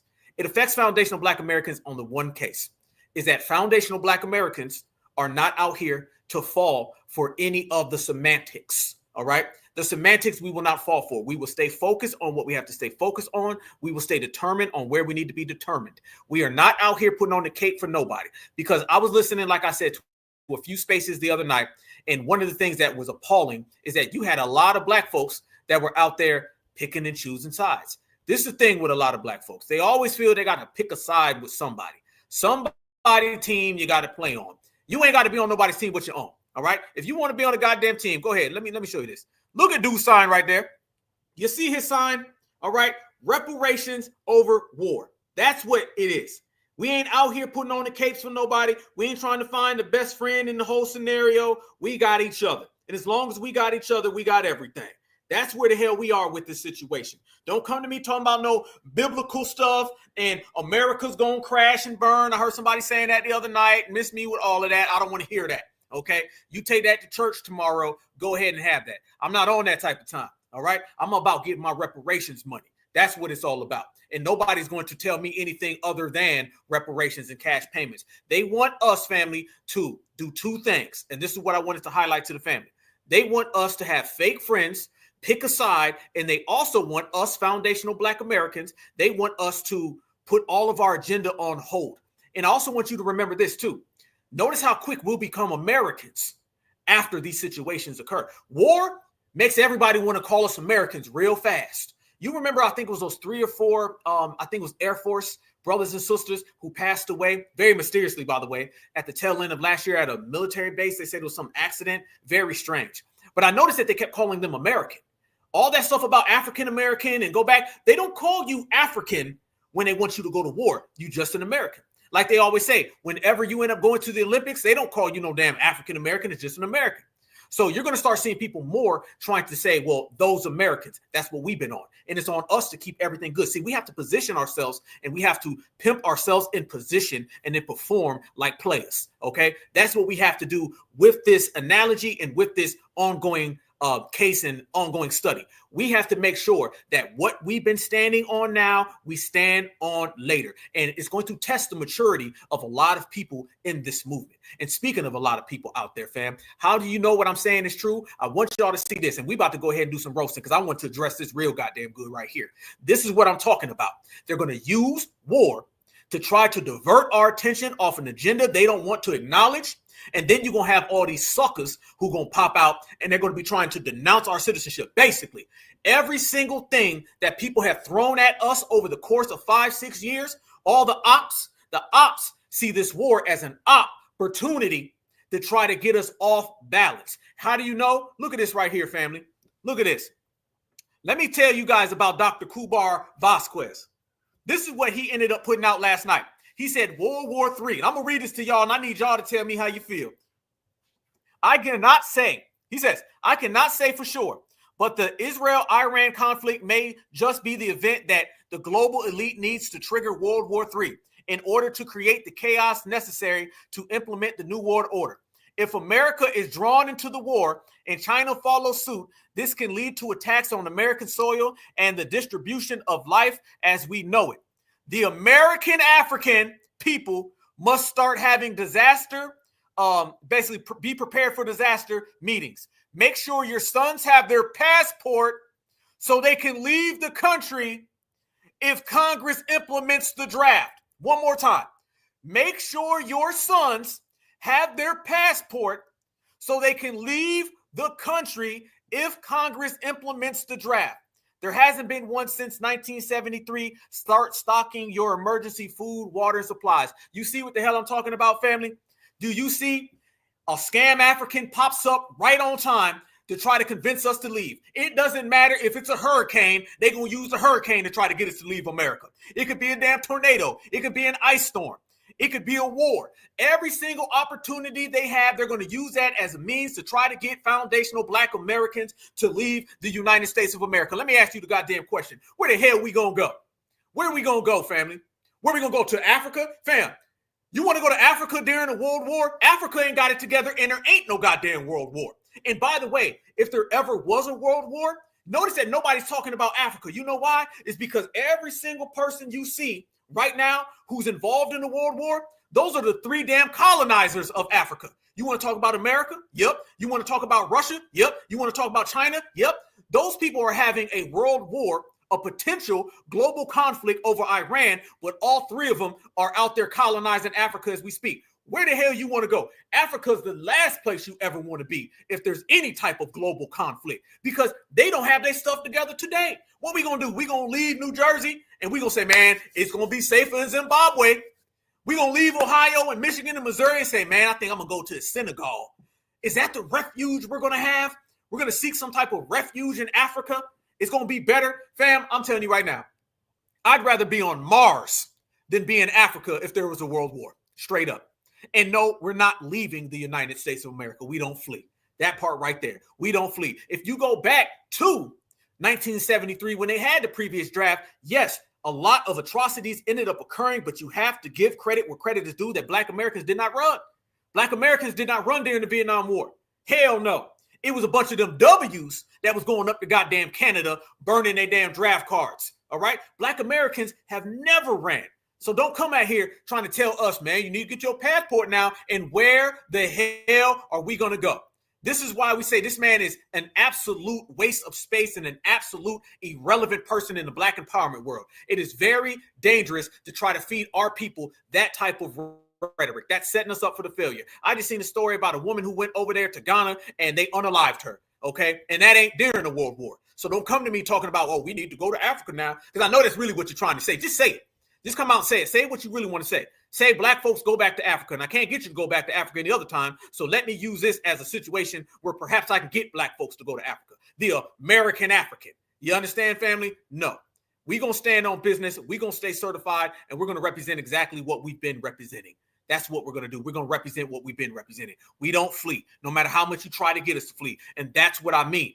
That's what I mean. That's my clear, critical point in which I wanted to articulate during this broadcast, is that we are focused people. We were on the same page before. We're on the same page now. It was reparations a week ago. It's reparations today. We are not putting none of our agenda on pause so we can go pick a team or we can go get a passport and run. You notice no one ever comes to us and says, hey, y'all stay on business, keep doing what you're doing. It's always somebody trying to say something else. You got people running around here saying, this is it. This is the end of the earth. All people need to beg forgiveness and repent your sins. You need to repent your sins and get the hell out of my goddamn way. I want my money. And if you're talking about repenting anything, how come you don't talk about repenting your sins and giving me a cash payment check for reparations? Oh, now you want to go back and repair the past when it comes to something biblical, but you don't want to repair the past when it comes to something physical and economic. It's always something other than what benefits foundationals. Keep all your biblical energy. You can read the Bible inside out. Much respect if that's what you do. Don't put that on my community, okay? Because basically what I hear is everything and y'all ain't going to get your goddamn money. America's going to go down, no money for us. We going to flee, no money for us. China going to come here, no money for us. Notice that every answer with these people all leads to us not getting reparations. Y'all notice that, right? None of this leads to foundational Black Americans getting that goddamn paper. None of it does. The only people who are talking that talk are the only people talking it now. That is us. We are going to be the ones. So the political, the social, and the economic maturity will be on full display. And as long as Black Alpha in the goddamn place, we're going to stay focused and we're going to get that bag. We're going to get that goddamn bag. And as a matter of fact, all that goddamn money you spending right now, that's my reparations money anyway. So you owe it to me. You owe it to me any goddamn way. So it's reparations over war. Reparations over the Blacks and Browns no volition. Reparations over the minorities everywhere. By the way, let me add this as well. I was hearing a lot of people because I was examining things, fam, because I was going to roast Fat Joe, which we still won't get Joe. You in trouble, Joe. We got you. But I wanted to call an audible and pivot so we could talk about this right here because this needed to be said, all right? We needed to go ahead and get in front of this. We need to lead in this situation, all of us, okay? Let me tell you guys this. I'm hearing people right now talking about something. Man, because America out there bombing them brown countries. Family, if it's hell no to the Black and brown down in Mexico, it's hell no to the Black and brown way over in the Middle East as well. When we say Black and brown no volition, I'm talking about I don't give a damn if your brown is in South America or your brown is in the Middle East. It's the same thing. See, now you're starting to see people come out with this whole issue of the American government is so bad. Family, we know what the American government is about because everything that the American government has ever done to them, they've done to us. Fam, they talk about America bombing those places in the Middle East. Wasn't the first bombing right here domestically on us in Black Wall Street? Does anybody talk about that? Nobody? No, nobody says nothing about that? Okay, cool. When they talk about aggression and America going out there and invading people, haven't they invaded our neighborhoods and everything? Haven't they? Weren't we just talking about Lake Lanier and Oscarville? Wasn't that an invasion? There's not a thing that you can try to tell us about our government. So the days of trying to lecture foundational Black Americans about why we need to care about somebody, no. Only thing we need to care about is the person in the mirror, okay? That's the only thing we need to care about. So we're going to keep all of that in-house. I seen what happened during the Afghanistan war and the Iraq war. And I noticed that Black folks, we tend to put our agendas on the side. Our agendas are tied into everything. I just sat here and clinically, surgically broke down how the Middle East is at full-fledged war and at a tipping point, how China and Russia's involved. We took it all the way back to Barack Obama. John McCain showed up in this episode. Don't tell me I wasn't cooking. And I showed all of that and brought it all the way back home, connected every single tentacle to show you that foundational Black Americans, we are at the cornerstone of everything. They're going to want our support. So what you're going to end up seeing, family, in the next coming days, the movement in Philadelphia. Absolutely. Yep, absolutely. I know exactly what you're talking about. What you're going to see here in the next coming days and the next coming months is people trying to talk around us, talk over us. And you're going to see a bunch of strange people. I'm telling you now, y'all, there's going to be a lot of strange people who are going to be popping up, and they're going to say a bunch of outlandish things, fam, about leaving America. The government never loved us. They're going to use us not wanting to get involved in the war as a catalyst to try to get us to think that we're not American no more.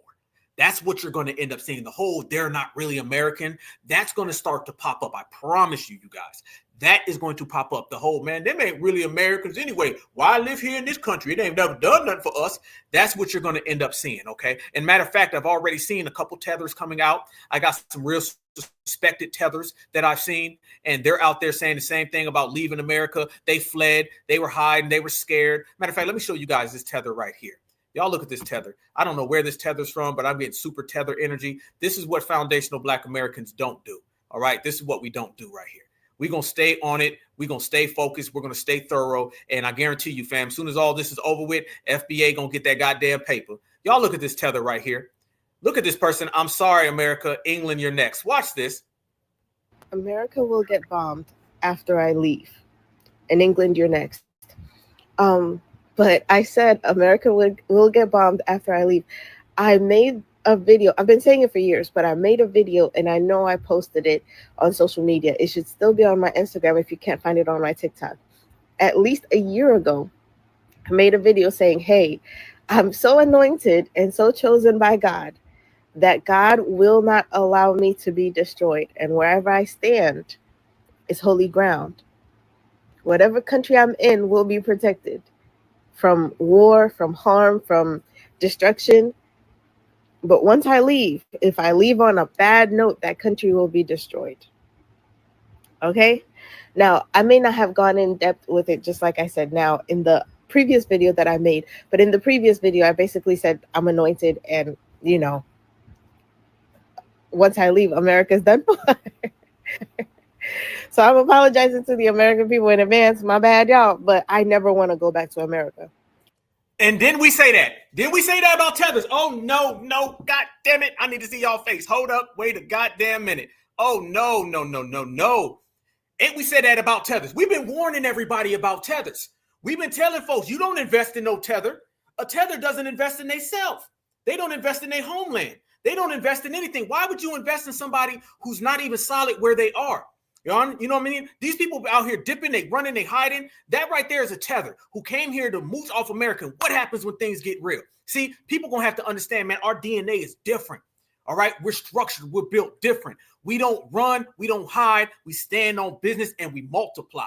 And that's exactly what we've been doing. They haven't been doing none of that. They out here hopping, skipping, jumping, and running. Those are the same people who come over here. What we say, fam, we said if there's ever a war, the first people going to leave is the first people who came here. The person who's going to leave is the person who fled from where they are from. And you see right there, she's already, I'm leaving America because she's not America. There's no allegiance to this. This goes back to my point.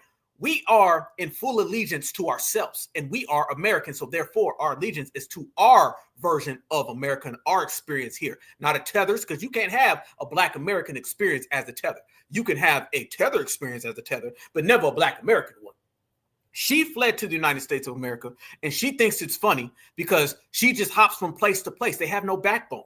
There's no dignity. There's no integrity with any of these people. They don't give a damn about what goes on. You think these people give a damn about Huey P. Newton or Kathleen Cleaver or Fred Hampton? They don't care about none of that. All right. Soon as things look like it's going to get tumultuous here in the United States, she's gone. The same way that her family was gone when things got tumultuous in their homeland. Never expect somebody to be loyal to your homeland when they weren't loyal to their own homeland. A Tether tells you everything you already know, and they say it just by being here. And that's why we understand and we foresee past all of that. So she was out there running her mouth, talking all this, I'm going to leave. Sorry, Americans. And then you also have the scared Negroes. Let me show you the scared Negroes as well. I told y'all it's going to be a lot of losers that are going to be popping up, and they're going to be saying a lot of things, and we're going to stay on business. Watch this. On behalf of the United States of America that did not vote for Donald Trump, Iran will want no smoke. What? If you want to attack somebody. What? Did this man say, on behalf of America, Iran, we don't want no smoke? Please, no smoke, Iran. Please, this man out here scared. He's scared. And listen, he's nothing but a Kamala person. See? He's a part of the K-Hive. On behalf of the United States of America that did not vote for Donald Trump, Iran will want no smoke. Jesus. If you want to attack somebody, attack MAGA, attack ICE, attack the fucking administration. Attack MAGA, actually. All these MAGA supporters, all the MAGA boys that think they tough, want to join the military, have your way with them. The rest of us didn't want this shit. We just finding out about this right now, officially, fresh, exclusive. We did not want this. We did not want no war. So Iran, if you're listening, blame Trump. War's coming. Fam, did y'all just hear that? Did y'all just hear that? And by the way, you don't speak on behalf of nothing. And matter of fact, I'm not even sure that dude is a Black American. I'm wondering if this guy is a Black man. I don't know. He a Democrat, so you know they be on some loser stuff. Y'all seen that? Oh, we don't want no smoke now. Oh, smoke is what we don't want. Please don't give me no smoke, Iran. If you gonna get somebody, get him. Get him. He the bad ones. And you got more people out there. I mean, get ready. May or may not get hit with an EMP, so having some food on deck might not be a bad idea. Start making contingency plans and meet up spots for your family if shit hits the fan and nobody can communicate with each other. Make sure you guys have a designated spot where everybody can link up. If you don't know what a bug out bag is, research it, get you one, keep it in your car. Make sure your house is in order and you're ready to bunker down for 3 to 6 months, because if you stay ready, you ain't got to get ready. When everybody's out there fighting, these grocery stores only carry 3 days worth of food items for a whole community. All right, fam. Now I'm going to point him out. Fam, it is my duty to break all these things down. You had this scared Negro. We don't want none. Go get them now. They better over there now. That guy right there, that's one of those anarchists. All right. And this is what we also have to be careful of as well, family. Just the mere mention of war is going to set off a lot of these anarchists. So I want my brothers and sisters to understand, those people running around here talking about bug out bags and all that, you think they're giving us that information? Or is he talking to his fellow W's? Y'all remember during Hurricane Katrina when those neighborhoods were getting together and those neighborhoods were doing what? Those neighborhoods were creating their own little militias and they were just harming Black people. Fam, as I said before, anytime somebody goes through a hardship, their first initial response is to blame us, even if we're not present. Even if a Category 5 hurricane floods your whole goddamn community, you end up emerging from the water and blaming Black people. That's what went on during Hurricane Katrina. A lot of those people, they formed little neighborhood militias and they was just unaliving Black folks. That's what they were doing. So you're going to start to see a hell of a lot of those little anarchist people running around here, and they're going to start trying to pick out and point out black folks. They could be walking, they could stub their toe, and then they'll go drive to the other side of town where the black people are and blame us for it. That's just the way the world works. So people going to give you a bunch of bullshit. I'm going to give you the real. I'm going to tell you how it's really going to go down and how it's really going to play. You're going to have the scared Negroes. You're going to have the fleeing tethers. You're going to have the fake anarchists. And you're going to have FBA ready for everybody. CNN's going to come out and tell you a story. ABC and NBC is going to tell you a story. You're going to have a bunch of these fake cosplayers on the internet trying to tell you a story. Everybody's going to try to get us off of our pivot, and then they're going to find out the hard way that we don't budge. We don't budge. We just as strong today as we were yesterday, and we're going to be even more strong tomorrow. What I say, family, we building, we working, we shining, we grinding. We undefeated, undisputed, unmatched, and stronger than ever. That's where we're at with everything. So as this occurs, and if it does escalate, and in the coming weeks, you're going to hear China, you're going to hear Russia. We don't cover it anyway. It ain't like we ain't going to be here, fam. Mind you, I think I'm the first one in the new black media I'm the first one in all of media to sit here and break this down in the thorough way. And I'm talking about all of media, because I'm seeing a bunch of other stories and it's a bunch of nonsense. It's a bunch of runarounds. And I don't hear nobody saying, hey, reparations, black first. See, when you say black first, it's got to be black first during everything. When you say certified all the time, it's certified through everything. And that's exactly how we are. We certified through everything. All right. So you're going to see a lot of people coming at different angles, but nobody's going to give you a clinical breakdown in which we did today. What did we do today, family? We started off talking about the historical situations that have occurred and led us to this moment. We talked about the conflicts. We talked about the different allies. We even talked about the different sects within Islam. We talked about the Sunnis and the Shiites. We talked about Saudi Arabia and Iran. We talked about Lebanon, Beirut. We talked about Syria and Damascus. We talked about the oppositions and the rebels and Al-Qaeda. We talked about building these people up. We talked about the Iran and Iraq war in the 1980s. We talked about the Saudi Arabian war going back with Iraq and the conflicts that they've had. We've also talked about the Afghanistan war with the USSR going back to the 80s. Everything that we talked about brings us to this point. And it shows you that no matter what happens, no matter how it unfolds and occurs, we stay focused on what we're doing. There ain't no halftime. There ain't no part-times. It's only full-time. And if you full-time and you stepping. And family, we stepping. And we stepping with a purpose, with an agenda, with a movement. And that movement is strong. Let me show you guys this right here. This right here, family, is the presence in which America has throughout all of these different regions. And when I say America has a strong presence throughout these different regions, what I mean is that we surround a lot of people, okay? We surround a lot of people. We have bases everywhere. You talk about in Asia. You talk about right in the Middle East. You talk about down here. And by the way, all that talk about Mexico and Canada, you notice that they've been real quiet, because a lot of times those people that run their mouth about America, they understand that they better fall in line when America gets to calling. They better stand in line when America gets to calling. There has been escalation that could turn this into something very, very dangerous. And I want you guys to see this right here. The escalation that I refer to is they are talking about shutting down the main oil ports right there. All right. This is the Strait of Hormuz. I think that's how you pronounce it, the Strait of Hormuz. This right here is Iran, United Emirates, and Oman. Okay. And that right there is the pretty much number one distribution of oil from Iran. Basically, this is where Iran get their paper. This is where China, this is where Russia come to get their oil, as well as America. If you close this place right here, then there will be war, because that's basically Iran saying, you have the authority to bomb us when you want to, then we have the authority to shut all of this down and you guys can't get no oil. This would absolutely cripple the oil industry throughout the whole globe.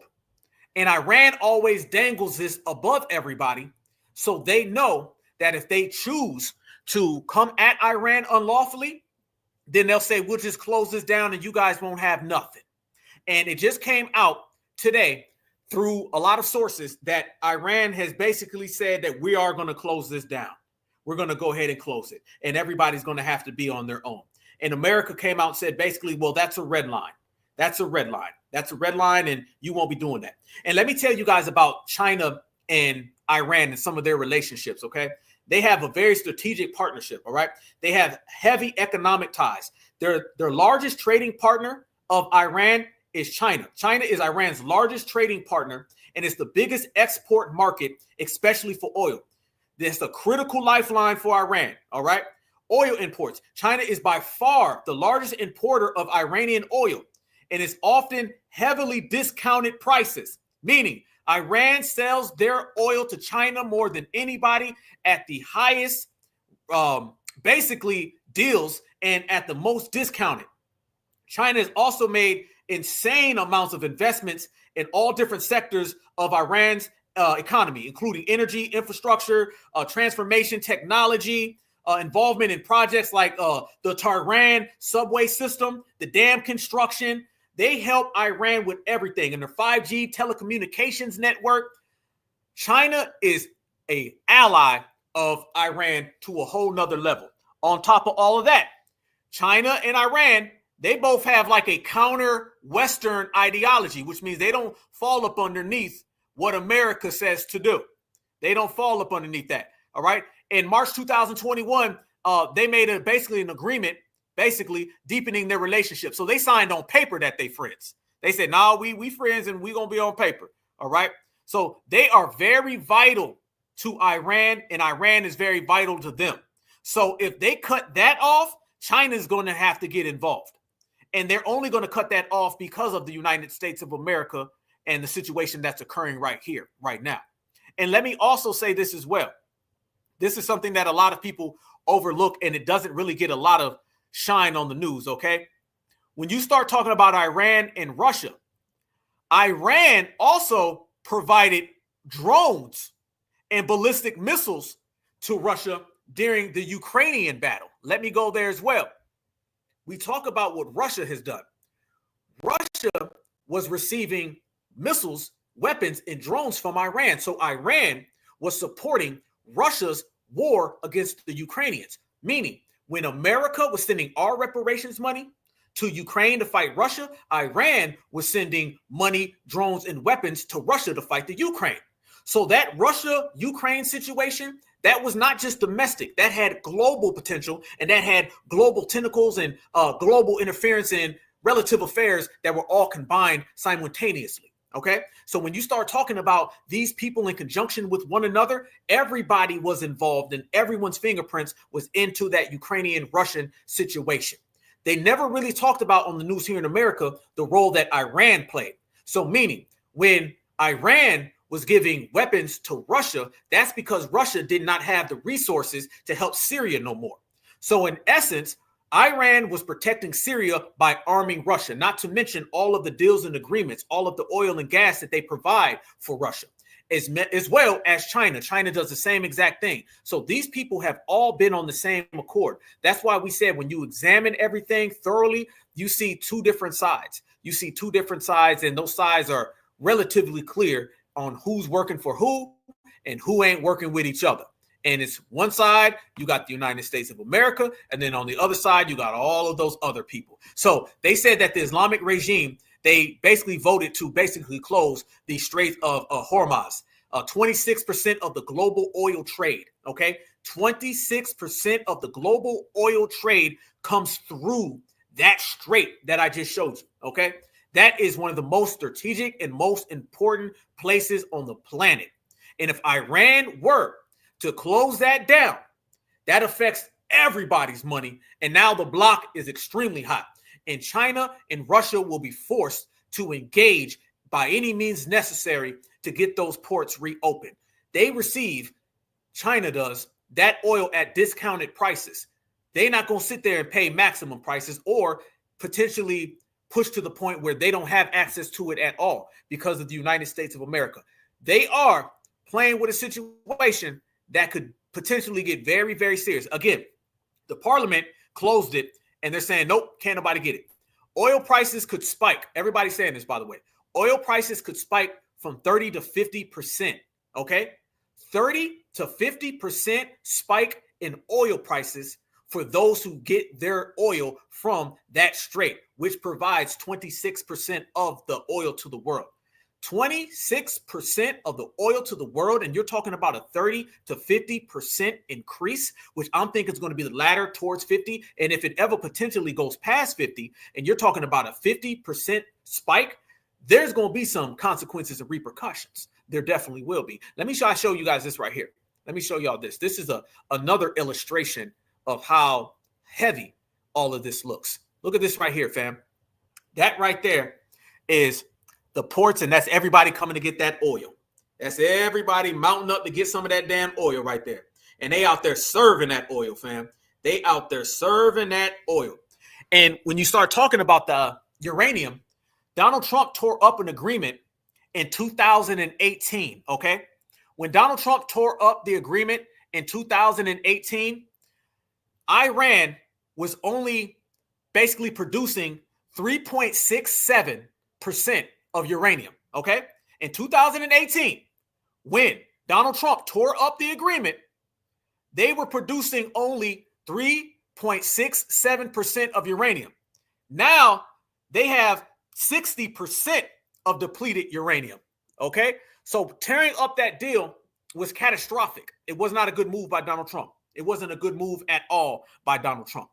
So they had an agreement that basically kept the Iranians from enriching uranium at a good level that was suitable for the world. And it was at 3.6%. 3.6, they were enriching uranium. 2018. When Donald Trump destroyed that, now they're producing, as of today, 60% of enriched uranium. That is a problem. And that is about 400 kilograms. So 400 kilograms, 60% depleted enrichment of uranium when they only had 3.67 back in 2018. That is absolutely catastrophic for anything that could occur. Going back to that photo right there, you can see people are coming in to get the oil. And while they're doing that, people are out there with all of those different tactics in which they're using. Going back to this right here, these were the facilities that were attacked. On another end, people always say there ain't no way at all that you could ever have any type of means of stopping an invasion of Iran if it boils down to it with them wanting them to get rid of all of their uranium. That's just not going to happen. Not going to happen. And those right there are the three host centers in which the world is talking about right now, which could be some of the main catastrophic things that could perhaps and potentially lead to exactly what we're referring to and what we're referencing. So family, there are a lot of moving parts. There are a lot of different scenarios, the different obstacles, but I wanted to break down the statistical numbers and the facts so my family could have a clear understanding of what's going on behind the scenes and true to it, the roots and opposed to the surface. So you're talking about enriching uranium, and you're talking about doing it, as I said, at a 3.67% 2018. You get rid of the deal. Now it's at 60%. That's about 400 kilograms. And now you see these attacks on these sites. This is more so about, I believe, in-game regime change. I believe that they want a regime change so they can perhaps install a puppet dictator in Iran the same way that they did with the Shah back in the 1970s, 1980s, and perhaps even further than that. That's what I believe. However, I don't think that these people are dumb enough to think that that's going to occur without some type of global conflict. The global conflict back then was nowhere near the global conflict potential that could possibly perhaps occur nowadays with the system and the way it functions in the global market. The global market is going to dictate where this situation goes. And this is my key point to everybody. The global market will dictate all of this. What is the global market? The global market is what I was just referencing in the statistics and the numbers and the decimal points in which I just showed to everybody. What it really is that when the oil prices go up because they close that strait, then everyone's going to come and get involved because economically they're going to be in severe situations. And it's also going to create a global power vacuum to where everybody's going to have to get involved one way or another. Does that mean that they're going to have to get involved with a military aggression? Maybe, maybe not. But it does mean that everybody's going to have to come to the table, and then all the mob bosses are going to sit down and come with a definitive answer. Doesn't look like Russia's budging. Doesn't look like China's going to budge. I predict that in the next 2 or 3 weeks, China's going to become more vocal. Right now, China's kind of on the background, kind of listening, playing it smooth. I believe China's going to get more vocal here soon. Vladimir Putin just came out and he said he's not joking. He reacted and he just made that statement recently. So everybody out there is watching it. Everybody out there is watching it, and those participating parties that are all involved currently, they're all experiencing an unprecedented situation. But at the same time, I believe it's more of a unique situation than unprecedented. Unprecedented means we haven't really been here before. We have. A unique situation is a occurrence that has occurred previously. However, it just has its new unique dynamics. And those new unique dynamics are the oil being cut off and the ally ships being threatened. Do I believe that you're going to see anybody switch sides? I don't believe that. I don't think anybody's going to switch sides. I think everybody's going to maintain the position in which they're currently occupying. However, if there was anybody that I believe would switch sides, I think you always got to have the play of Russia, because remember, Russia RWs, so is America. And I believe sometimes they'll go to the table to throw each other underneath the bus, but that is to be seen. So we don't really know about that. Israel, on the other hand, as they are there, everyone knows the relationship with Israel. Everybody knows how it is with the United States of America. Everybody knows how it is with Europe. They're always going to be on the same page, 24/7, 365. That's just what it is. So Israel's interests are always going to be the interests of the United States of America, whether the American people like it or not. The same exact way with France or Germany, the same exact way with England. Everybody knows that those parties involved are all going to operate and function the same way they want to. That's why you don't see the Democrats coming out here and really throwing a fit at all. So you're going to see more and more of this occur. And I believe, family, that this situation is at a tipping point, and it's not going to be one that's going to be settled here anytime soon. I do believe that in the next few days, maybe to few weeks, one of the major dominoes are going to fall. And that major domino is probably perhaps going to be new involvement from a new player. All right, a new player involved. And Iran is going to need desperate help. And quite frankly, I don't believe that help can come from Russia, because Russia, mind you, is still bogged into the whole situation with the Ukraine. The next step, I believe, like I said, is going to be China. I believe China is going to get involved. And once China gets involved, we'll see where it goes. All right, we'll see where it goes. Let me show you guys this, though. I definitely want to show y'all this. This was J.D. Vance came out, and he's going out there and he's trying to basically run cleanup. J.D. Vance, in a lot of cases, family, he plays good cop to Donald Trump's bad cop. We said that when we broadcasted live during the vice president debate with him and Tim Walz. And we were talking about how he was basically being the non-radical Donald Trump, which is a role that he plays significantly well. However, I want you guys to see how he's going out of his way to say, oh, we're not at war. We're not at war. We're not at war. I think that they're tap dancing. They're playing rough. And as I alluded to previously, I think they're all playing an international global game of chicken, and we'll see who moves first. But this is Vice President J.D. Vance. What we're prepared for is if they attack us in a maximal direction, first of all, we have got maximum defensive posture. I think that we're going to be able to defend as many of our people as possible. And of course, I'd encourage Americans to pray for our guys in the Middle East, because yes, they are under a significant amount of duress and a significant amount of threat right now. But then, of course, John, if the Iranians attack us, they're going to be met with overwhelming force. And I don't think the president could be clear about this. If you look at what we did yesterday, John, we did not attack the nation of Iran. We did not attack any civilian targets. We didn't even attack military targets outside of the 3 nuclear weapons facilities that we thought were important to accomplish our goal of preventing Iran from having a nuclear weapon. So how Iran responds, I think, is ultimately the ball is in their court. But if you look at what we did, it was very precise, very narrowly tailored to our objective. And if the Iranians decide to expand this, then that's ultimately their decision, and the president of the United States will respond in kind. Basically saying, if I can translate that, basically saying, we're going to see how it turn out, and y'all make the next move, and whatever move y'all make, we're going to make the next step with you. That's what it sounds like to me. That's what it looks like. And I believe that they're basically saying all hands are on deck, all cards are on the table. Yeah, they real quiet in the DNC. And the reason why the Democrats are quiet is because the matter of fact, let me show y'all something while we're here.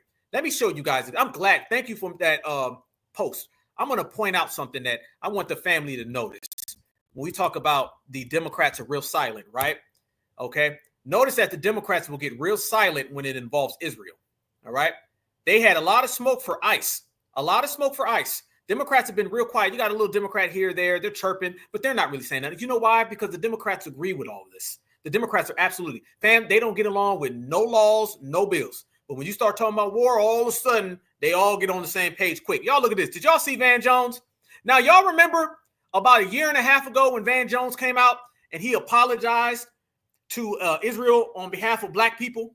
Watch Van Jones. Van Jones know what it is. Van Jones, you see what he's looking at right there, right? Y'all can't see it. It's behind the camera. There's a big old plate of butter biscuits right here. And Van Jones, watch how he comes out and he basically agrees with Donald Trump. He basically says, hey, this is a problem. Watch this right here, family. He's buying himself some time in some room. I was also in the Holy Land very recently. I think progressives underestimate how dangerous Iran is. Iran is not a normal country. Normal country. Is that Scott Jennings, Mr. Super Republican? Is he nodding his head with Van Jones? Iran is. Iran is not a normal country. Normal countries don't blind women because they showed some hair. They don't empower little gangs and proxies to surround a country and fire rockets and rape people. So Iran, the two things are clear. The what, they cannot have a bomb, and the why, because they say death to America, death to Israel, and death to all the Jews. One of those should offend you if you're progressive. At least one should offend you. And so the question, though, is the who and the how. Is Israel going to take out this nuclear capacity by dropping people there who blow it up? Or is America going to take it out by dropping a bomb that blows it up? But the what and the why are clear, and I think progressives should get on board with that. We cannot have a nuclear-armed Iran. Progressives should get on board with that? Progressives meaning Democrats. He's coming out here and he's saying, Democrats, let's all get on the same page now. Let's get on the same page. Y'all see what it is, fam? They all seem to get along when it comes to certain places. Nuclear capacity by dropping people there who blow it up? Or is America going to take it out by dropping a bomb that blows it up? But the what and the why are clear, and I think progressives should get on board with that. We cannot have a nuclear-armed Iran. I was in the region. You were in the region. This is a very dangerous power that cannot get a nuclear weapon. There you go. Y'all see it. Y'all see he out there caping, wasn't he? He's like, well, you know, we got to all get along. And by the way, let me say this, fam. Every single thing that he says that Iran does, you could truly say that Saudi Arabia and all of those places go. All of those places have anti-American sentiments. And the fact that they always highlight somebody and say, oh, that's the bad person, that's the bad person. All of those places are anti-American. How do you know? Because we went and had conflict with all of those places. So we can't sit here and just point the finger at one person and say, that's the bad one, that's the bad one. They all do the same thing. However, if we're here to point out the bigotry and the hypocritical nature of the United States government, that's not how the global system works. And see, I want people to operate within the structure. I want people to operate within what exists. What exists, family, are these people are out here trying to manipulate the system, and the system is nothing new. This has always went on going back to World War I, going back to World War II, the Vietnam War, the Korean War, the Civil War, back to the Revolutionary War. This is the way the game works, and all we have done now is instituted this type of system in a global system, meaning the same things that occurred yesterday are the same exact things that are occurring today, just with a global market. All right. We know that these people, fam, they said the same exact thing about Iraq. And by the way, Saudi Arabia, who is one of our allies, what you think that they say about the United States of America? They don't have too many good things to say about the United States of America. Nobody does. Hell, in Mexico, they're running around here disrespecting the United States of America. So again, don't come to me and say that country's the bad country, that country's the good country. People may fall for that, but I don't. I say this, you can say whatever you're going to say because you guys are the ones out here trying to perpetuate the fraudulent war and the fraudulent aggressions so you could push your agenda. Everybody has an agenda. Everybody has an economic and a social agenda. Even if it means military, even if it means war, even if it means people getting harmed, it doesn't matter. They're going to always push whatever they're trying to push to further the United States. That's what it is. They have allies that aren't our allies. They have friends that aren't our friends. They make laws that aren't ones that we sit down and come up with. We talk about democracy. We talk about voting on things. Not in their time has we sat down and voted on war. If they want a war, they're going to go to war. That's whether it's World War III or World War X. That's just exactly what it is. So it's on us as foundational Black Americans to let these people do whatever the hell they do until they cross our line. And we've been standing in the streets, standing on business, standing on principle. And when you do all three of those, they can't move you out the way. They can't get you to pivot. They can't get you to change. So it's reparations over war. It's foundational Black Americans first, all the way through to the end. And it's us getting our tangibles, our resources, and our benefits, and give a damn what anybody else says. We ain't falling for the okie doke. We won't be bamboozled. We won't be hustled. We're not going to say that's the favorite. That's the good one. The biblical times told me America's going to fall. I don't want to hear about America falling. I want to hear about my check getting deposited. That's the bottom line. And if you want that type of energy, then you can fall out of America and you can fall to your homeland, or you can go pick a new homeland. A scared Negro needs to be a Negro that go to church, because us certified foundational Black Americans, we ain't never scared. We standing on business, and we standing right here. Certified salute to the family. All right, y'all. It's been a hell of an episode. We broke it all the way down. Only right here on the Black Alpha Network are you going to get a clinical breakdown. We're not out here just speaking in vague terms. We're not out here just talking about anti-Black racism. We're talking about anti-Black American racism. We're talking about the global system. We're going back to 2011, 2010, 2009. We'll go back to 1973 if we got to. We can talk about uranium. We can talk about facilities. We can talk about nukes. We can talk about World War. We can talk about Shiites and Sunnis, Islamic. We can talk about Bashir al-Assad, Vladimir Putin. You name the dictator. You name the place, and Black Alpha gonna have the facts, and we're gonna have the receipts, and we're gonna put it on the table, and it is going to be undisputedly clear that what we say goes, because we certified and we said so. All right, y'all. Y'all stay good. I will see you on Tuesday. Back again. Everybody, make sure you leave your area code in the comment section, and I'm going to send you guys a certified salute. And remember this, fam, we stand on business no matter what. And the only war we worried about is an anti-Black American war. And we're going to keep on winning that any goddamn way. Peace and love, peace and love, peace and love. Black is beautiful, and beautiful is always Black.